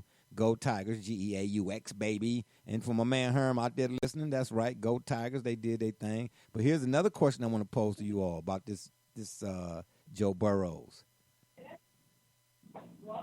If he goes to the Bengals, is he a one? Oh, wow. Who said, oh, wow? You don't think he's going to the Bengals? Andy Dalton is out. He got the number one pick. That's where he's going. Yeah, I think he's going. So, no, I mean, do he come on the scene, man, and just light it up? Or will he light it up the first year, and then once defenses, as they do seem to do in the NFL, figure you out, he have like a sophomore slump, so to speak? Or can we see this guy get in and just from year 1 to 2 to 3, just get to rolling? Brother Rich? We got to. Who have we seen do that? I think that's exactly what we say. We say that people come in, they play, teams adjust. Gotcha. And so unless we see after a period of time that we see a lot of potential, but whether or not he'll manifest that's what we want to see. Yeah. I'll tell you this, and then we'll come to you, Doc, right quick. It's only one quarterback class that I can recall off the top of my head, and I got to get this out before I have a senior moment. That's that 83 draft class with Marino and Elway, of course, headlining. But when them two dudes came in the league, from the moment they hit go, them dudes was going. And I ain't talking about Elway couldn't win Super Bowls and all of that, you know what I mean? Because he was getting them there, and you saw that he needed to run a game because Sammy Winder, or whatever, James Wilder, whatever it was, and the Three Amigos, they wasn't getting it done. They was good enough, of course, to beat the Browns and anything in the AFC, but, that NFC, them Washingtons and them Giants and all of them teams, they was just a little bit too much. The NFC back then was the equivalent to the SEC now. And then the AFC, I won't say it was the ACC, but, yeah, Elway was taking his lumps once he got to the bowl, baby. He was taking his lumps. But he was getting them there. You know what I mean? That's why I say him and Marino in particular, them two, they was two guys, man. Once they got on the field, man, they was as good as advertised when they was in college. All the way. I don't recall John Elway having a bad season as an individual, as a quarterback. Somebody correct me if I'm wrong. Or Marino. Okay, yeah. You know what I mean? And you could probably say the same for Joe Montana too, even though he came out. Well, that means a lot coming from you, man. That means a lot coming from me. What's that? Means a lot coming from me, Brother Rich. You know what I'm saying? If that's your recollection of a player, that means a lot. I'm being serious. If that's your recollection of a player, that means a lot. What? You talking about John Elway? Marino? Yes, sir. I'm saying as far as like here recently we see quarterbacks come in and they first year they ball out, Baker, you know what I mean? And then they second year, they have a slump. Like you just said, you know what I mean? Teams adjust and figure them out, so on and so forth. I don't recall in the case of Elway or Marino, when they got in the league, even though defenses made adjustments, it wasn't no adjustment to them guys, man. They were just, and I'm on record. I'm gonna keep saying it. That 83 quarterback draft class was still to this day the best in my estimation. Doc, I'm gonna throw it at you. Well, what I got to say about Burrow making it to the NFL, if he does go to the Bengals, I do feel like it's a little bit of will he be able to adjust to the system? Because he won't have the same type of play calling as he had in LSU. It's going to be different. He's going to have different coaches, different teammates. Is he going to bond well with his coaches? Is he going to bond well with his teammates? All that kind of plays a factor in how well you're going to do. Now, if he comes in and he adjusts to the system with no problem, I don't see him having a bad first year. But if he struggles adjusting to that new NFL pro system, then I feel like his first year may be okay, but he won't get it together until they get a system that fits the style of play that he is. Because right now their system isn't Joe Burrow friendly, if you get what I mean. Oh, got you. Yeah, but if you go to the Bengals though, you got Mixon over there, AJ Green. Who's the other wide receiver they got over there? And the tight end. Don't say AJ Green, man. He don't do nothing no more. Well, he got. I wouldn't either. I wouldn't either if Andy Dalton was my quarterback. If Andy Dalton was my quarterback, I wouldn't either. You know what I'm saying? Because we already know once we get to the playoffs, we going home early. So what's the point? Sean, what say you, man? Yeah, that just goes to. Go ahead. Go finish your thought, Doc. I mean, let him finish his thought. What was you just gonna say, saying Doc? that just goes to show his work ethic. I mean, I know you might not be going nowhere, but it's still like, I mean, come on now. I still have to perform. This is my job. So far, the high caliber receiver like AJ Green, he's got to do more, whether you're gonna lose or not. New quarterback, it doesn't matter. Like, that's he true. has to do more. That's true. I'm big on the whole effort thing. What was you gonna say, Sean? Go ahead. No, I was just gonna say, in regard with Joe Burrow and his whole transition. I mean, I think hopefully what they may do. I mean, I know Cincinnati, they had a couple offensive linemen, like number one draft picks or something like that this year, get hurt. So that definitely hindered him. So I mean, hopefully if he gets a little bit of protection and then just run the ball. And then just eventually let Joe Burrow, come into his own, get acclimated to the league. Because I mean, looking at the D lines that he's gonna go against, at least six times a year with the being in that division, he can get his confidence rattled real quick. Yeah, for sure. Myles Garrett is who I'm thinking of when you say that, and the Steelers gonna always bounce back. And then the Ravens are going to be the Ravens. That AFC North is still pretty tough. And don't you say nothing, Double J. I'm not saying it's the toughest division in football. I heard you. I could read your mentality. I already knew you was going with that. But anyway, we're going to come to you on this one anyhow. Joe Burrows, man, if you get with the Bengals, what? Is he a one-hit wonder or a 3-year phenom? What?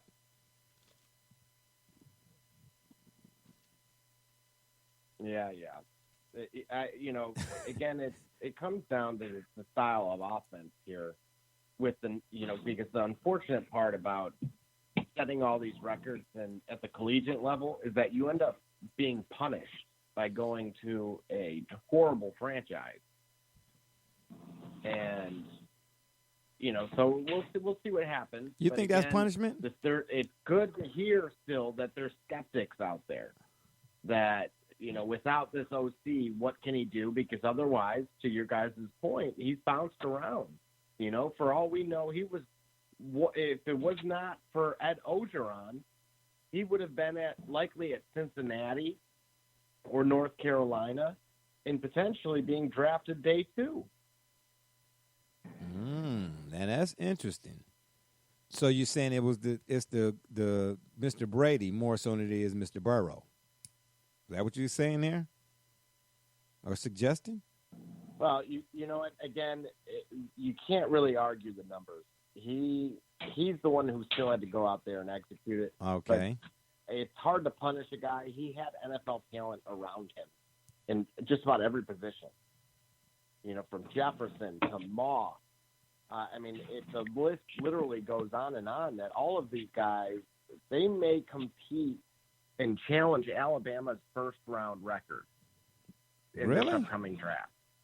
You think so? Hey, real quick, I just want to piggyback off what Double J said, though. Go ahead. The whole getting punished.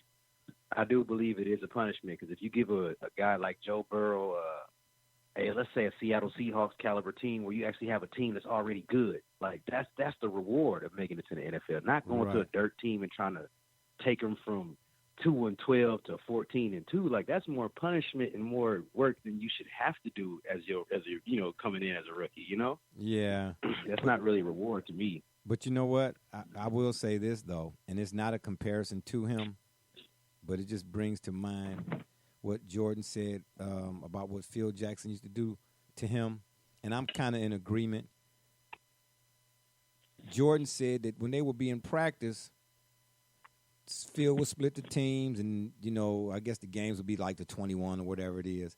And after they get to a certain point, of course, the team Jordan was initially put on was leading. Let's say they was up 9-5 or something like that. Phil would stop and then put Jordan on the losing team.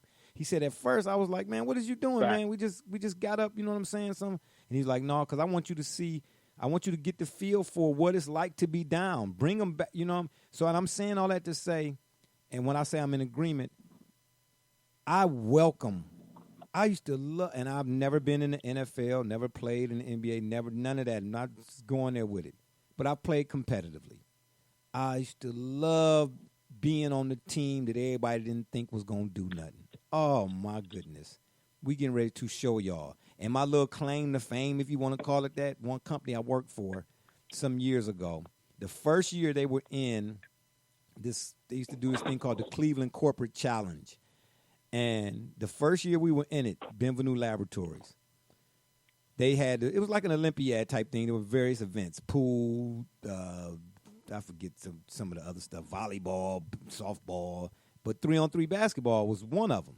And it was two guys, one girl, and an alternate for each, right? So like 5 people on the team. And it got towards the end where I had to go up against one guy for the last spot on the team, so to speak. And I beat him out, and I got the last spot. Well, it was a, double elimination. Well, we get to the thing, and in our first game, we lose the first game. Now, anybody that know me and know this story, if you ever run into them, if they don't lie to you, I'm telling you, I'll lie for you before I would to you.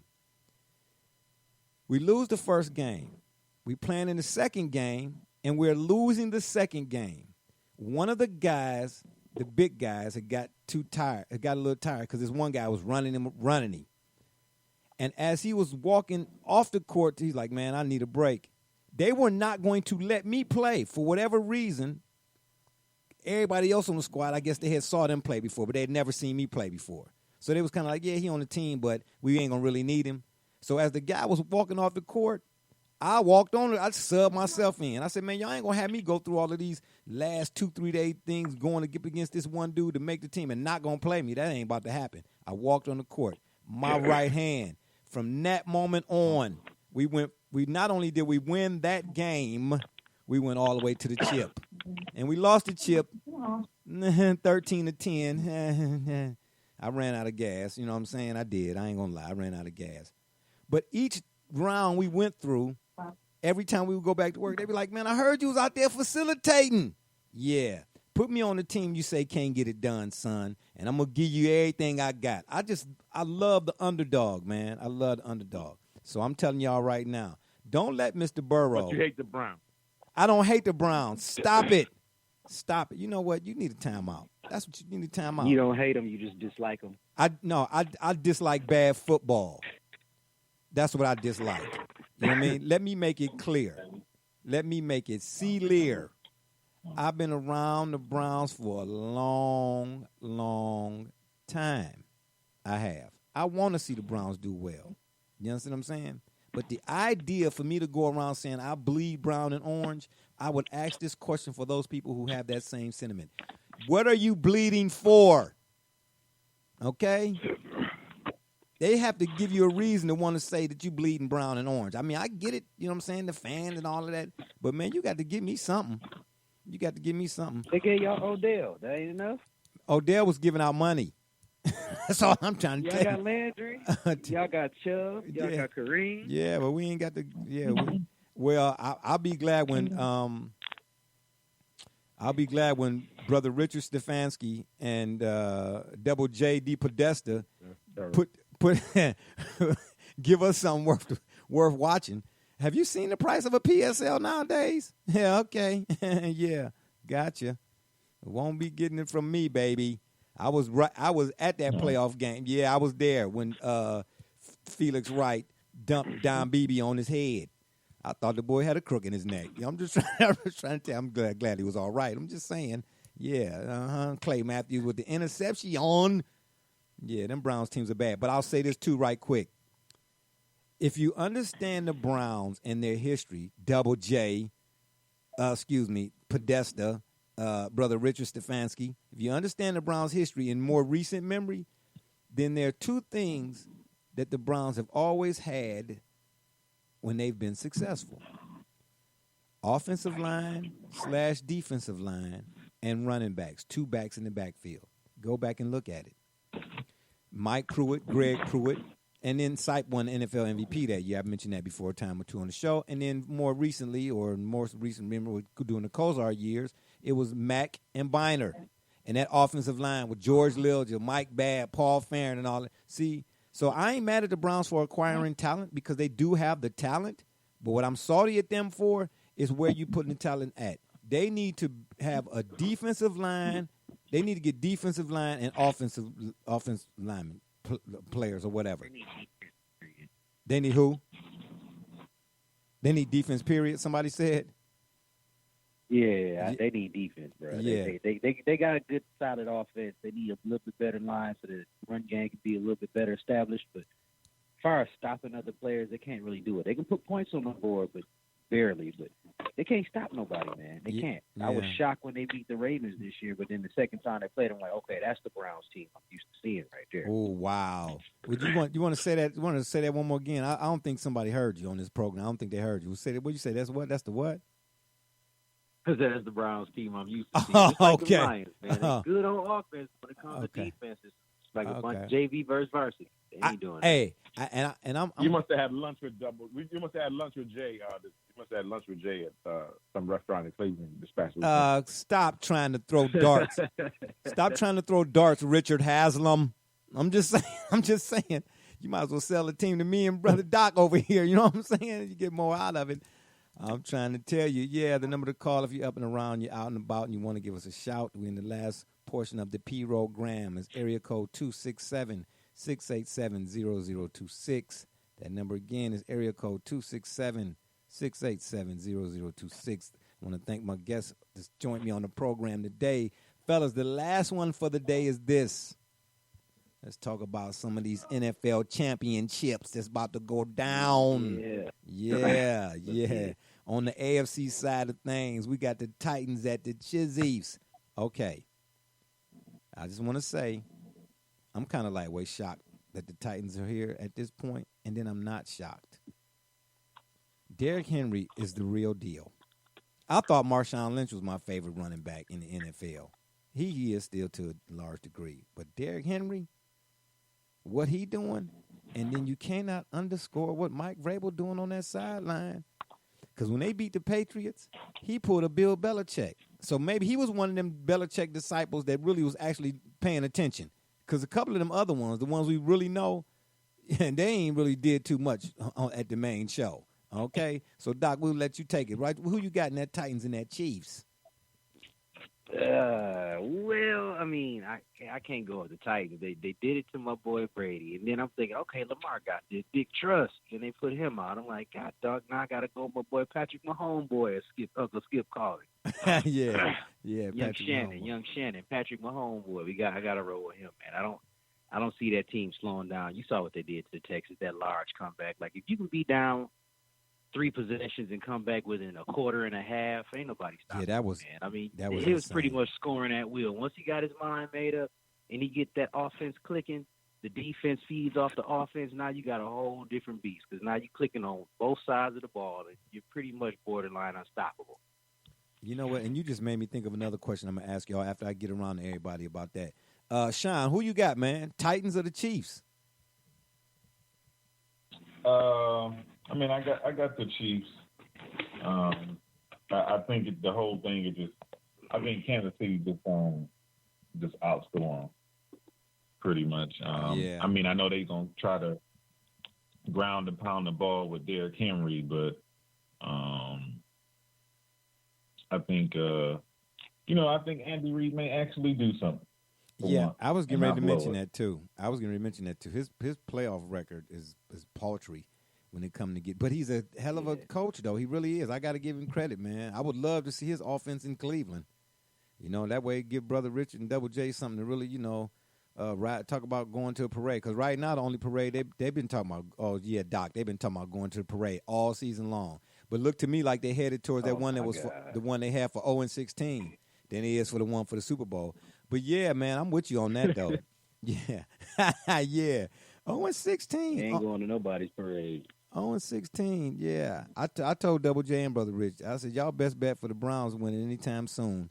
You might as well go and jump on them sticks on Madden, man. You know what I mean? And create a player. Well, I'm gonna tell you like Dan Gilbert said, the Browns will win before the Cowboys will, sir. What are you talking about? The Cowboys already got 3 Super Bowls. That one. The Cowboys already got 3 Super Bowls. Huh? Yeah, got you, Brother Rich. Modern Browns get another one before the modern Cowboys will. Okay, yeah. Got you. Yeah, when you let me know how that Madden shake out. Double J, did I come to you already? Did I ask you? No, I started with Doc. Okay, Titans and Chiefs. Who you got? I'm going to keep riding this wave here. I pointed out, last Shoot. week's show, and no different than the week before, that Derrick Henry was the man possessed and significantly underpaid at that. And let's not forget here that these two teams have met already. Yes, I was going to mention that. Absolutely, that Patrick Mahomes threw for nearly 450 yards in that game, and they lost. Okay, so now, okay, go ahead. That's regular season, though. Tyreek Hill had 157 yards. So while the public money is on Kansas City after, for good reason, again, that comeback that they had versus Houston, and many are thinking, well, the Tennessee secondary is by far worse than Houston's. I'm going to respectfully disagree. I think Tennessee does a great job of keeping control when it comes to the time of possession. And that, again, psychologically changes how you approach a game. Kansas City, it is very well known that they cannot stop the run. And what takes teams out of the run is when they're down by, 2 scores or more, and that plays right into their hands because, again, that's their biggest weakness. You know what? But Tennessee, on the other hand, is a team. Go ahead. Let me throw this out here because that's interesting. Do you think that had the Texans had a better running game? I'm so sad to have to say that Duke don't get the job done. You think they had a better running game that being when they was down 24-0 that actually could have won in their favor? No. Absolutely. If they would have, they should have won that game. No. Yeah. It came down to defense, bro. Look, don't get me wrong. Those scores were a gift from Kansas City. Yeah. But you knew Kansas City was going to remain composed, unlike Baltimore, who completely unraveled when they fell behind early. Yeah. They did. They did. Yeah, you got to give it up for that. Brother Rich, who you got? Well, pull the tape. Oh, boy. We said that Patrick Mahomes, when we were questioned on this matter early in the season, that we were challenged as to Andy Reid's propensity to fall out of the playoffs or not even make it there. And we said that he never had a player like Pat Mahomes before. And we believe that Patrick Mahomes will continue to manifest that he is the future of the NFL. As we said at the beginning of this season, pull the tape, that Patrick Mahomes and these young quarterbacks that have led us into the playoffs are, in fact, the future. And Patrick Mahomes, we believe, will be the Super Bowl champion. What? This year. Oh, my gosh. You picking him to win it all? I don't know, man. I don't know. Well, I mean, I can't disagree with you. With you, Jay. I feel the same way, dog. Yeah, I mean, that offense is prolific. But let me say this to you, though. Mahomes don't have a Belichick and Brady to stop him this year. That's the only thing that stopped him last year, and ain't in the way this year. So he can stop him now. Yeah, but he got a disciple that was actually paying attention in the classroom. I ain't saying that he is, because he ain't what the man is, but the teacher. I mean, we all know Ip Man was a bad boy, but so was Bruce Lee. That's all I'm saying. Because guess what? We all know this to be true. Regardless of who is and who ain't, because we've seen some quarterbacks, not like Mahomes, but quarterbacks whose names roll right off the tongue. They can't beat you if they on the sideline. Mahomes ain't playing defense, and that Chiefs defense is still suspect. So I'm with Double J lightweight on this one. I would pick my head say Kansas City, but my gut tell me Tennessee. I would not be surprised if the Titans win this. Vrabel is just one of them guys, my man. Thing is, Oh, go ahead. Finish. Yeah, I just said Vrabel was one of them guys, man. He ain't the kind of guy I would underestimate. And here's the question I wanted to ask you all off of this. With everything that the Chiefs have offensively, the weapons that they have, how do you defend the Kelsey and the Hill? What do? Do you play cover 4? Do you play, I don't know, man with some zone underneath? Doc, what? How do you defend that? Or can it be defended?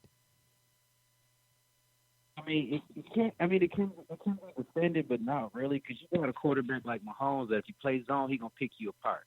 You play man, you got people like Tyreek Hill and Watkins just gonna run right past you. I mean, it's I don't know. It's kind of hit or miss, man. It just depends on how strong and smart your defense is. Like I said, it's not a lot of defenses that can stop Patrick Mahomes, because Patrick Mahomes pretty much know what you're gonna do before you do it. Well, that's true too. Like I said, he see that zone, he gonna pick you apart every time in that zone. He gonna keep throwing it to that window, and as he's shown before, he can look you off and then throw the ball across his body accurate to make the pass on the backside. Yeah, and so it's like just when you think you got him rolling to the right, you forgot he got a whole Tyreek Hill open in the back of the end zone on the left. Yeah, well, and to Brother Richard's point, that's what separates Mahomes to me from everybody else. His instincts are just uncanny. Sean, how do you? Vision, man. Yeah, well, that can never be said enough. Vision. Sean, how do you stop the Chiefs' offense, man? Can you? Keep them off the field. Yeah, he's saying ball control, huh? Yeah. Brother Rich, can you? That's No, go ahead, finish. pretty much it. Yeah. Brother Rich, can you stop that offense? You right along with everybody else too, huh? No, I think that they showed us this past weekend. Look, I was following it. I was moving around the city and following it on Twitter, and the number was going off like a pinball machine. And I could not believe that they were actually scoring that quickly in the NFL playoff game. So, I mean, if they could be stopped, and we know that Andy Reid is prolific, and we know now that their offense is doing what it's doing, and their defense is performing as we anticipated, even a little better. So we got to really look at that and say, man, can they be stopped? Nah, I don't think so. No. Yeah. It was a question. The only thing that's gonna stop them is themselves. Well, fact. All right, Double J, can that offense be stopped? I mean, I believe it can be. Even when it wasn't, I look back to the previous game. Again, these two, because they have history with each other here, it would be very interesting to me to say that Patrick Mahomes could throw from 500 yards. That's what it would take based on this score line from when they played before. He had 3 touchdowns, no turnovers, completed well over 60% of his passes, and it threw for almost 450 yards. And that wasn't enough. You don't need it. Huh? Yeah. Well, I tell you what, I don't know. Can you come through? He did not have a stellar game either.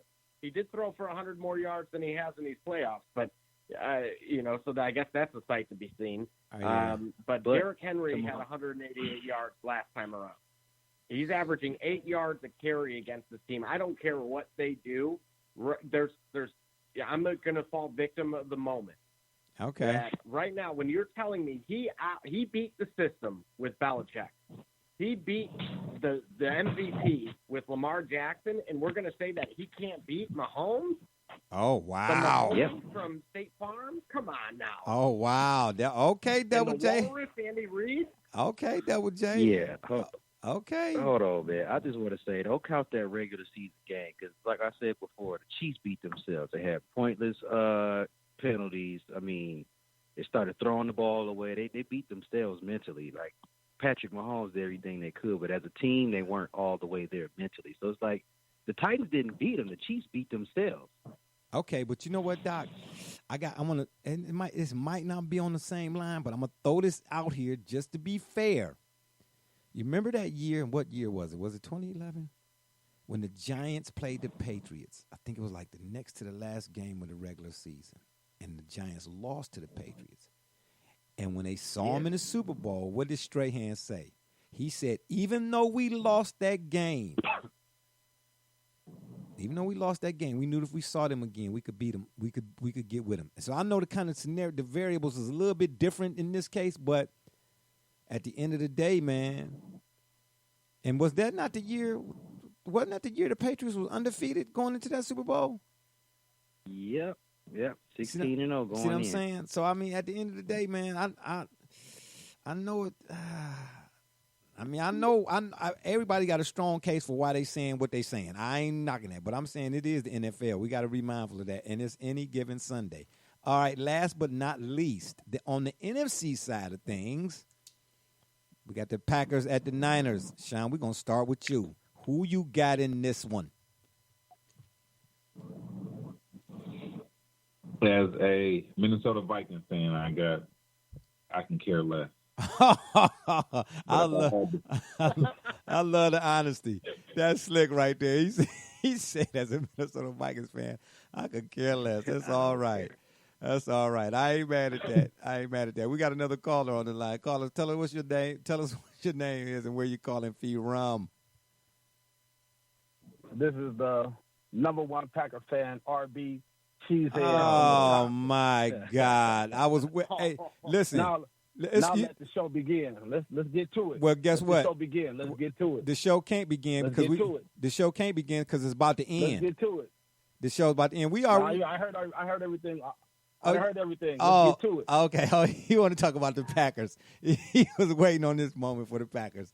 Okay. Yeah, but I like what Sean said. He said, as a Minnesota Vikings fan, I could care less. Yeah, I'm with you on that. Okay. Well, RB, since you just now joining us. See, I see how you did that. You've been listening. You was waiting for the Packers moment. I heard the whole entire show. Okay, got I heard the whole entire show. Okay, got you. He's methodical. Yeah, we've been waiting on this. So, RB, I'm not going to even ask you who you got in this. You see what I'm saying? But why will the Packers beat the Niners? Watch him give it 2 words, y'all. Watch this. The same reason they beat the Seattle Seahawks, because they have Aaron Rodgers, number 12. See what I'm saying? Goat Rodgers. Goat Rodgers. Goat Rodgers. You mean Goat Rodgers? Whoa, you mean? Whoa. Hold on, Doc. Hold on. Not overrated Brady. Goat Rodgers. Hold on, Doc. Hold on. I got this. Hold on. I'll let you get him in a minute. Hold on. You saying Goat Rodgers? You mean the same goat that lost to that little Goat bunny? Rodgers. You mean the bunny Eli in 2011? How can you be a GOAT and you the MVP and you got a 15-1 record, but you lose to a guy that can't nobody remember if it wasn't for his last name? Oh, okay. I thought we in 2020. Why we talking I about don't care because you ain't just. Oh, so right now. Oh, so he just became a GOAT just now? No, he's been a GOAT. Okay, but then that's why we right. That's why I meant. That's why I said 2011. Everybody know it. You guys are just in denial. Everybody know it. Everybody, I don't know. All I know, I tell you what. Speaking of the word denial, as in denied, that's what Eli did to the Packers. Brett Favre and Aaron Rodgers. Twice. You've been denied, although you've tried. Oh, you're a GOAT, all right. Yeah, let's get some of that cheese, please. Brother Rich, who you got? Packers at the Niners. Well, I got to go with Aaron Rodgers on this. Oh, I'm sure. I'm sure. That I got to go with him. I would be a homer and go with the California team, but I'm going to go with experience over the fact that Garoppolo is just getting there, and he's the future in terms of this conference. But in terms of right now, I believe that the Green Bay, the Cheeseheads, have a little bit left in them, and they can lose on the grandiose stage to the up-and-coming new king of the NFL. And now, Brother Rich, I can accept that. Thank you for explaining it that way. RB came on here. Oh, wow. RB got his Packer watch on, and he's checking it to see what time. The show about to end. The show is about to end, my friend. Green Bay Packer land. Doc, what say you, man? Who you got? Packers or the Niners? I'm rolling with former Patriots quarterback Jimmy G. Uh-oh. Because it's just something about the 49ers, man. It's just something about the 49ers, man. You can't stop them. Okay. Then that defense. Oh, my God. You got Richard Sherman locked down. Joey Bosa. Who going to stop him? Y'all going to double team him all night. Yeah, because what's the Packers offensive lineman? David Bakhtiari. He's not there anymore. He ain't gonna do it. He is there. He just ain't. He just don't look like it based on his play here as of late. Bosa getting shut down. He there. Bosa getting shut down. Bosa getting shut down. They don't have to. Aaron Rodgers ain't complete no passes on Richard Sherman's side. No. He said Bosa getting shut down. Are you kidding? Yeah. Shut down. Listen, let me explain this to you. I heard the same level of disrespect last week. The same. But guess what? I heard the same level of disrespect last week. Talk about them Seahawks. Hey, listen. We're going to do that again with these 49ers. Okay, I told you. I said the 49ers same. 49ers are overrated. 49ers are overrated. Based on what? No. They're gonna get exposed. Hold on. Doc, hold on. See, RB real good for skipping over that. Hold on. The 49ers are overrated based on what? They're overrated. Please be specific. They ain't really been tested. They haven't been tested. What? Jimmy G hasn't been tested yet. Them Vikings, they choked. They didn't show up. Them Packers gonna test the 49ers. What? Kirk Cousins, he not Aaron Rodgers. Hold on. Now tell the truth. Hold on. Okay, you watched that game. People got too excited. RB's defense. Let me throw this out there. Okay, go ahead, Double J. Shanahan is the same person who gave up a 28-0 lead or 28-3 lead. No, he did not. Don't do that. See, this is See, now y'all blending the lines. Hold up. Kyle Shanahan was responsible largely on his play calling for why Atlanta was up 28-3. Don't blame Kyle Shanahan for having a Marty Schottenheimer prevent defense moment. That ain't on Kyle Shanahan. Everywhere Kyle Shanahan has been, with his job, he has produced at a high level. Ask the Cleveland Browns if they wish they hadn't let Kyle Shanahan get out of here. He had Shanahan threw that game. Okay. Okay. See now. Okay, that's my man Sean talking. Okay. Now, so it was an Arnold Rothstein moment. Okay, I'm with you. I'm with that. But the Atlanta Falcons blowing a 28-3 lead. They put up their points. Super Bowl. In the Super Bowl, they put up their points. Calling the plays in the second half. Did he resign? Who? Kyle Shanahan didn't. I think he went back to the Cards. Kyle Shanahan didn't call the defensive plays. The Patriots scored points on the Atlanta Falcons defense in order to make that up. That's right, and he couldn't score points in the second half. Because if you think about it, 28 points should have been enough. It should have been enough. But we just talked about 5 minutes ago how 24 wasn't enough for the Houston Texans. Now, but 28 was enough. That's what we're drawing the Mendoza line here. No. Let me be specific. What I'm saying to you is, any team that put up points the way Ohio State put up points, the way Atlanta put up points, the way the Texans put up points, I'm not giving the lead back. Sorry. And if you do get it back, like I just said, I'm not going to give it to you. You're going to have to take it.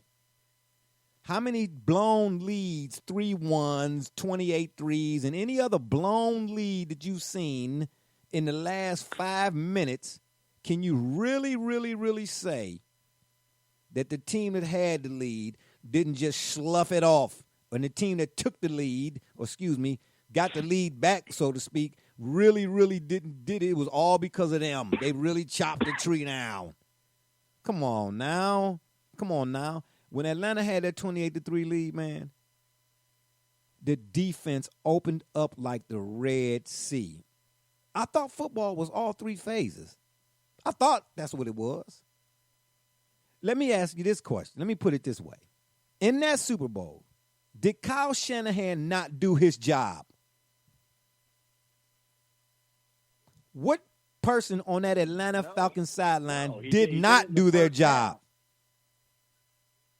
Huh? You're going to put 100% responsibility on the defense. You can't put it all. What did somebody say a moment ago? No, I'm not.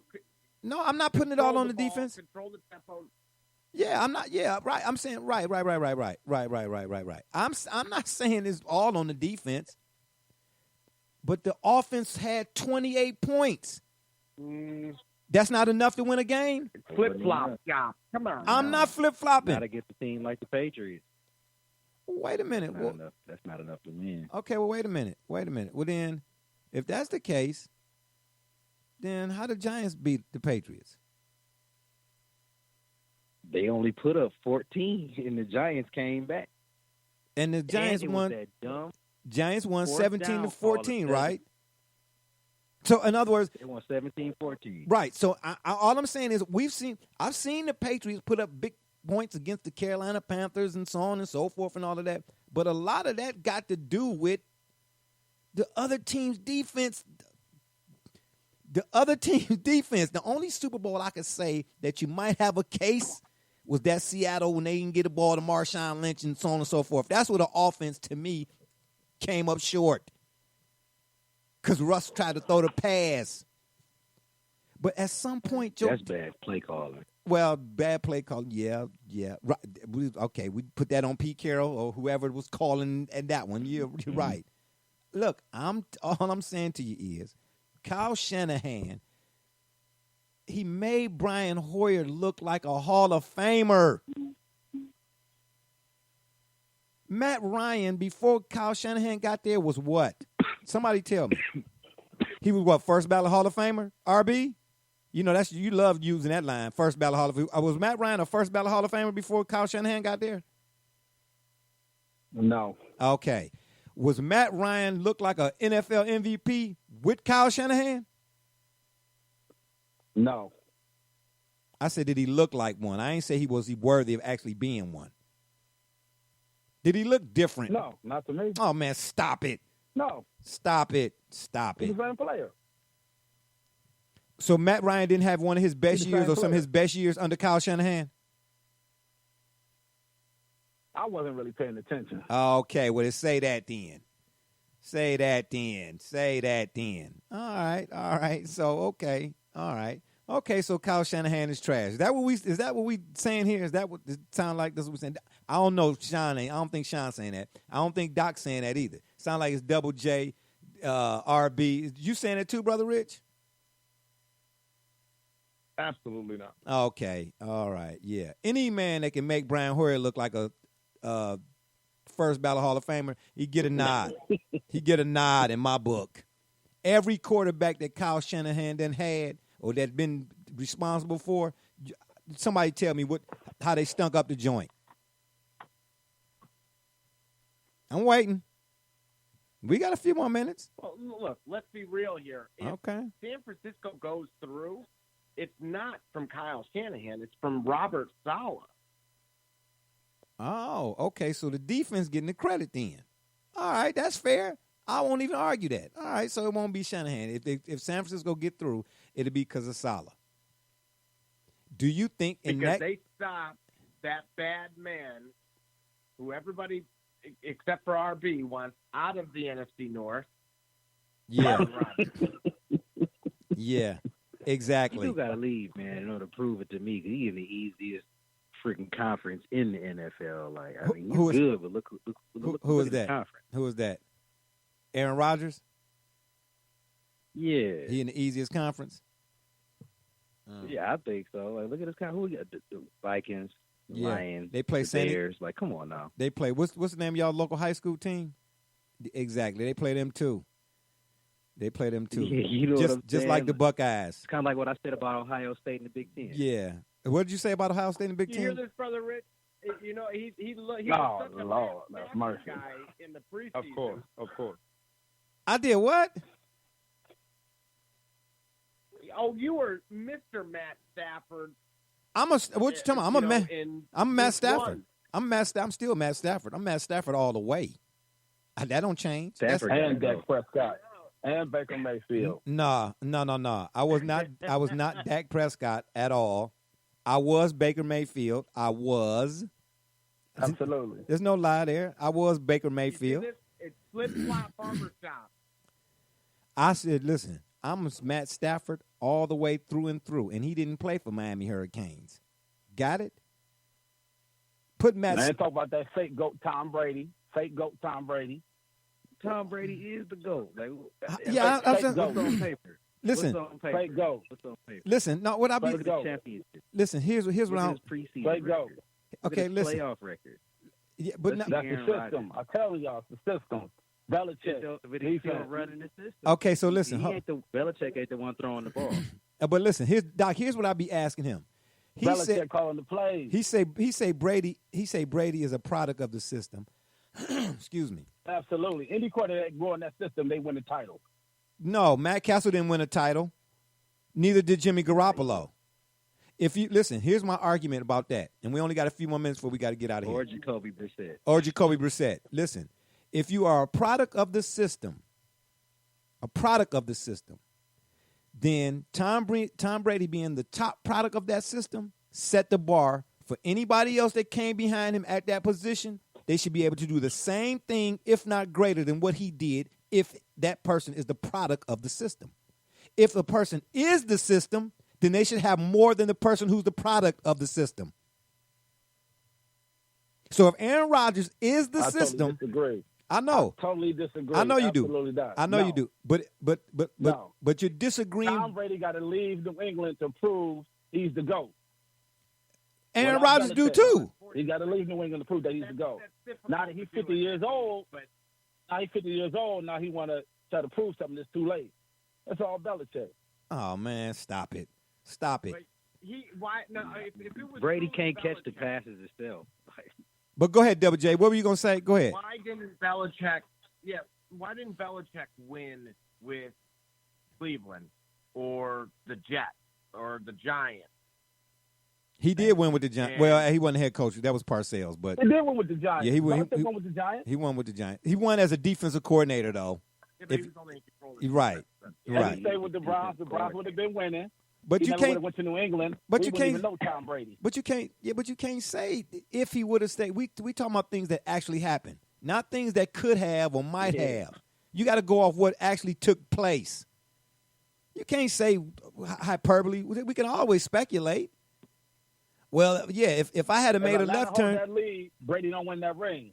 Marshawn Lynch run that ball in. Brady don't have that ring. See, y'all. I said this yesterday. Brady is overrated. okay. Period. Okay. So Totally listen. overrated. Okay. So then let me But say if this. he's Totally overrated, overrated. all them records he broke are overrated. He's totally overrated. Okay. So listen. I was praying for a New England versus Green Bay Super Bowl so the New England Patriots could be exposed by my Packers. Anyway. Okay. So let me ask But you this now, then. we're going to be Frisco. We're going to be Frisco, and then we're going to play KC in the Super Bowl, and we're going to expose Patrick Mahomes. Listen, y'all got to understand RB. RB is a Packer He beat fan through and Kansas through. City. But listen, let me ask you this then. If Tom Brady is overrated, if he's overrated, then you have to explain to me more than just being a Packers fan how Aaron Rodgers is not. When he got beat at a time when his team was 15-1 and he was the NFL MVP. Has there ever been a year when Tom Brady was the MVP of the NFL? I don't know if he has been, if it was only one time, that he did not finish the deal. Was he MVP on that undefeated team that got beat by the Giants? I don't know. Randy Moss was maybe? Has Tom Brady ever been MVP? Maybe not. Yeah, Has he ever been MVP? Maybe not. I don't know. He's got Has he one ever been MVP. MVP? Okay, so if he's MVP. One MVP. Okay. His one MVP. MVP is equivalent to Aaron Rodgers' one Super Bowl. And if Aaron Rodgers is the reason, No.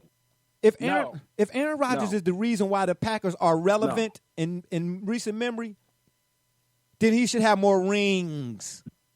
This gonna be the year they prove it because everybody's saying Mahomes is the future or he the now. Lamar Jackson probably gonna be the MVP. He out the playoffs.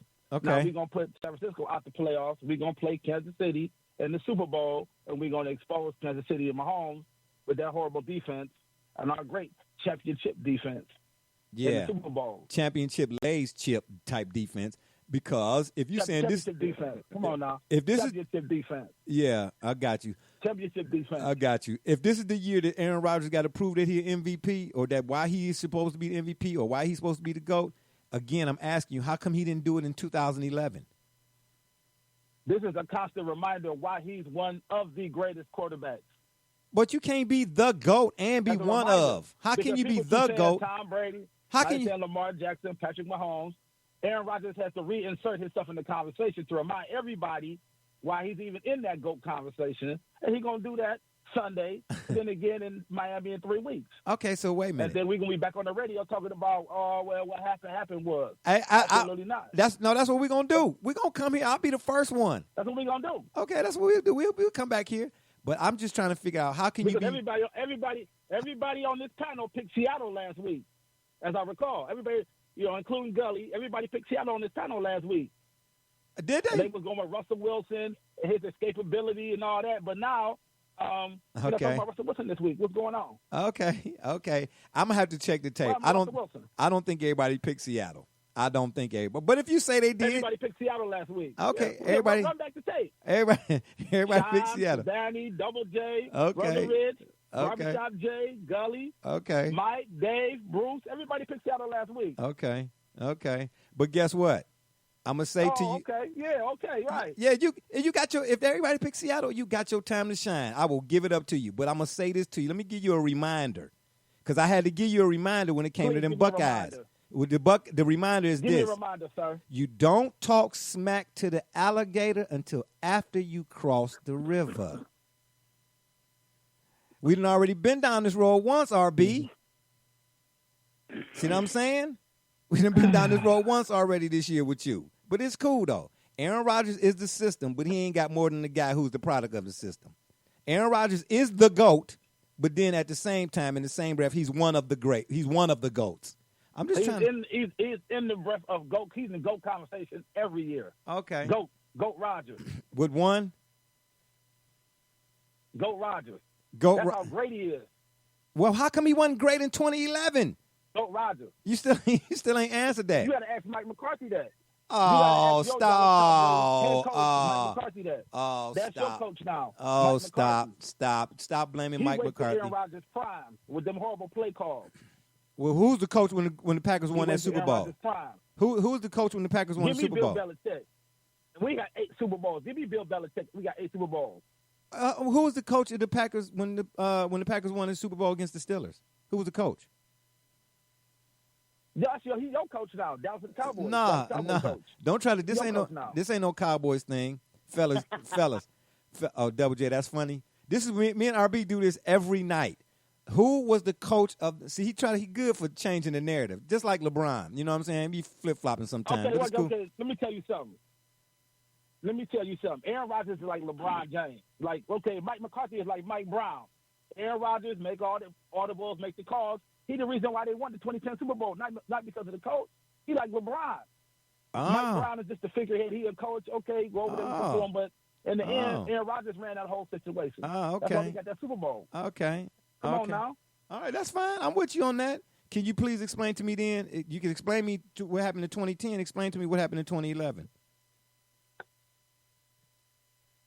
That defense was terrible. Oh, so now it's the deep. See what I'm saying? This is what I mean. I just wanted to say that one more time, just to prove to the people how you be all over the place, man. You can't be on both sides of the street at the same time. Okay. All right. This year we have a championship defense to help Aaron Rodgers, so we're going to win the Super Bowl. Oh, okay. But so y'all. You got to have a balance of both. Whoa. Okay, yeah. We got to have a balance of both. You got to have balance of both. So you telling me right now that a 15-1 Packers team that had the NFL's MVP, the defense was just that bad? Y'all got out to y'all won 15 games. Only lost 1 game, but the defense was just that bad. The defense was bad, though. And why y'all didn't win the Super Bowl. The defense wasn't bad when y'all. Like the Patriots, I feel like the Patriots, that when they went 16-0 with that Hall of Famer Randy Moss and they lost to the Giants, we lost also. So we're in the same category. Okay, but I'm not a Patriots fan, so I'm not a Patriots fan. Well, we know. You love Tom Brady. That's your boy. No, Tom Brady ain't my boy. Tom Brady ain't my boy. That's your boy. How's Tom Brady? So many boys. I don't know. You got Mayfield. You got Brady. You got Matt Ryan. You got Stafford. You got Dak Prescott. No. You like so many quarterbacks. I don't know who you like. No, not Dak. No. You all over the place. No, Doc. Don't believe that. See what they try to do, because when I point out how they teams fall short when they of their expectations. They want to throw everybody on me. I don't have no dogs in the fight. If it ain't the Miami Hurricanes, I don't have no dog in the fight. But because I love sports, I'm going to pick who I think going to win. You see what I'm saying? But it's cool. Yeah, it's cool. I hope that they beat the 49ers, man, and I hope that they beat the Chiefs so we can validate RB's claims on this program. But if they do not, trust and believe. Somebody going to be in December, or should I say February, wearing short sleeves. And on that note, it's been fun, but we got to run. We appreciate y'all for listening. Don't forget to check us out right here on the Spreaker.com network. You go to the Spreaker.com, you go to the search box and type in the Shop Report. Or you can check us out on our Facebook fan page, Twitter, Google Podcasts, Apple Podcasts, Spotify, and give us a follow. Or you can head over to our YouTube channel and subscribe. Leave comments if you would. And you know what? If you could, fellas, while y'all here on this program, anybody you know that might want to listen to the show or interested in the show, send them over to our Spreaker.com. Again, type in the search box, the Shop Report, and subscribe to our Spreaker page, please. If we get 100 followers, Spreaker followers, we get a shot at iHeartRadio. Oh, yeah. And then, of course, on YouTube, we got some videos coming soon. I'm hearing background noise. Fellas, help me out here. Help me out here. Who doing that to me? Okay, I appreciate you. Again, really, with the background noise, I'm trying to get out of here. All right, yeah, you can go to our YouTube channel and subscribe. And, of course, you can always send us an email. My goodness, who is doing that there? Let's see. Okay, yeah, I appreciate it. Yeah. Thank you. You can get to us via email to shopreport365@gmail.com and let us know what topics you'd like for us to discuss, or you can leave comments there as well. And if that don't work, Google it. For my mans, Be Rich, Double J, RB, Sean, my man Doc, and Callie for calling in, and all those who support us, we say thank you. I'm Barbershop J. You've been listening to the Shop Report. And remember, the next time y'all want to know what's really going on, man, come to the shop. Walk-ins are always welcome. Holla. More flip-flop barbershop. That's around the corner.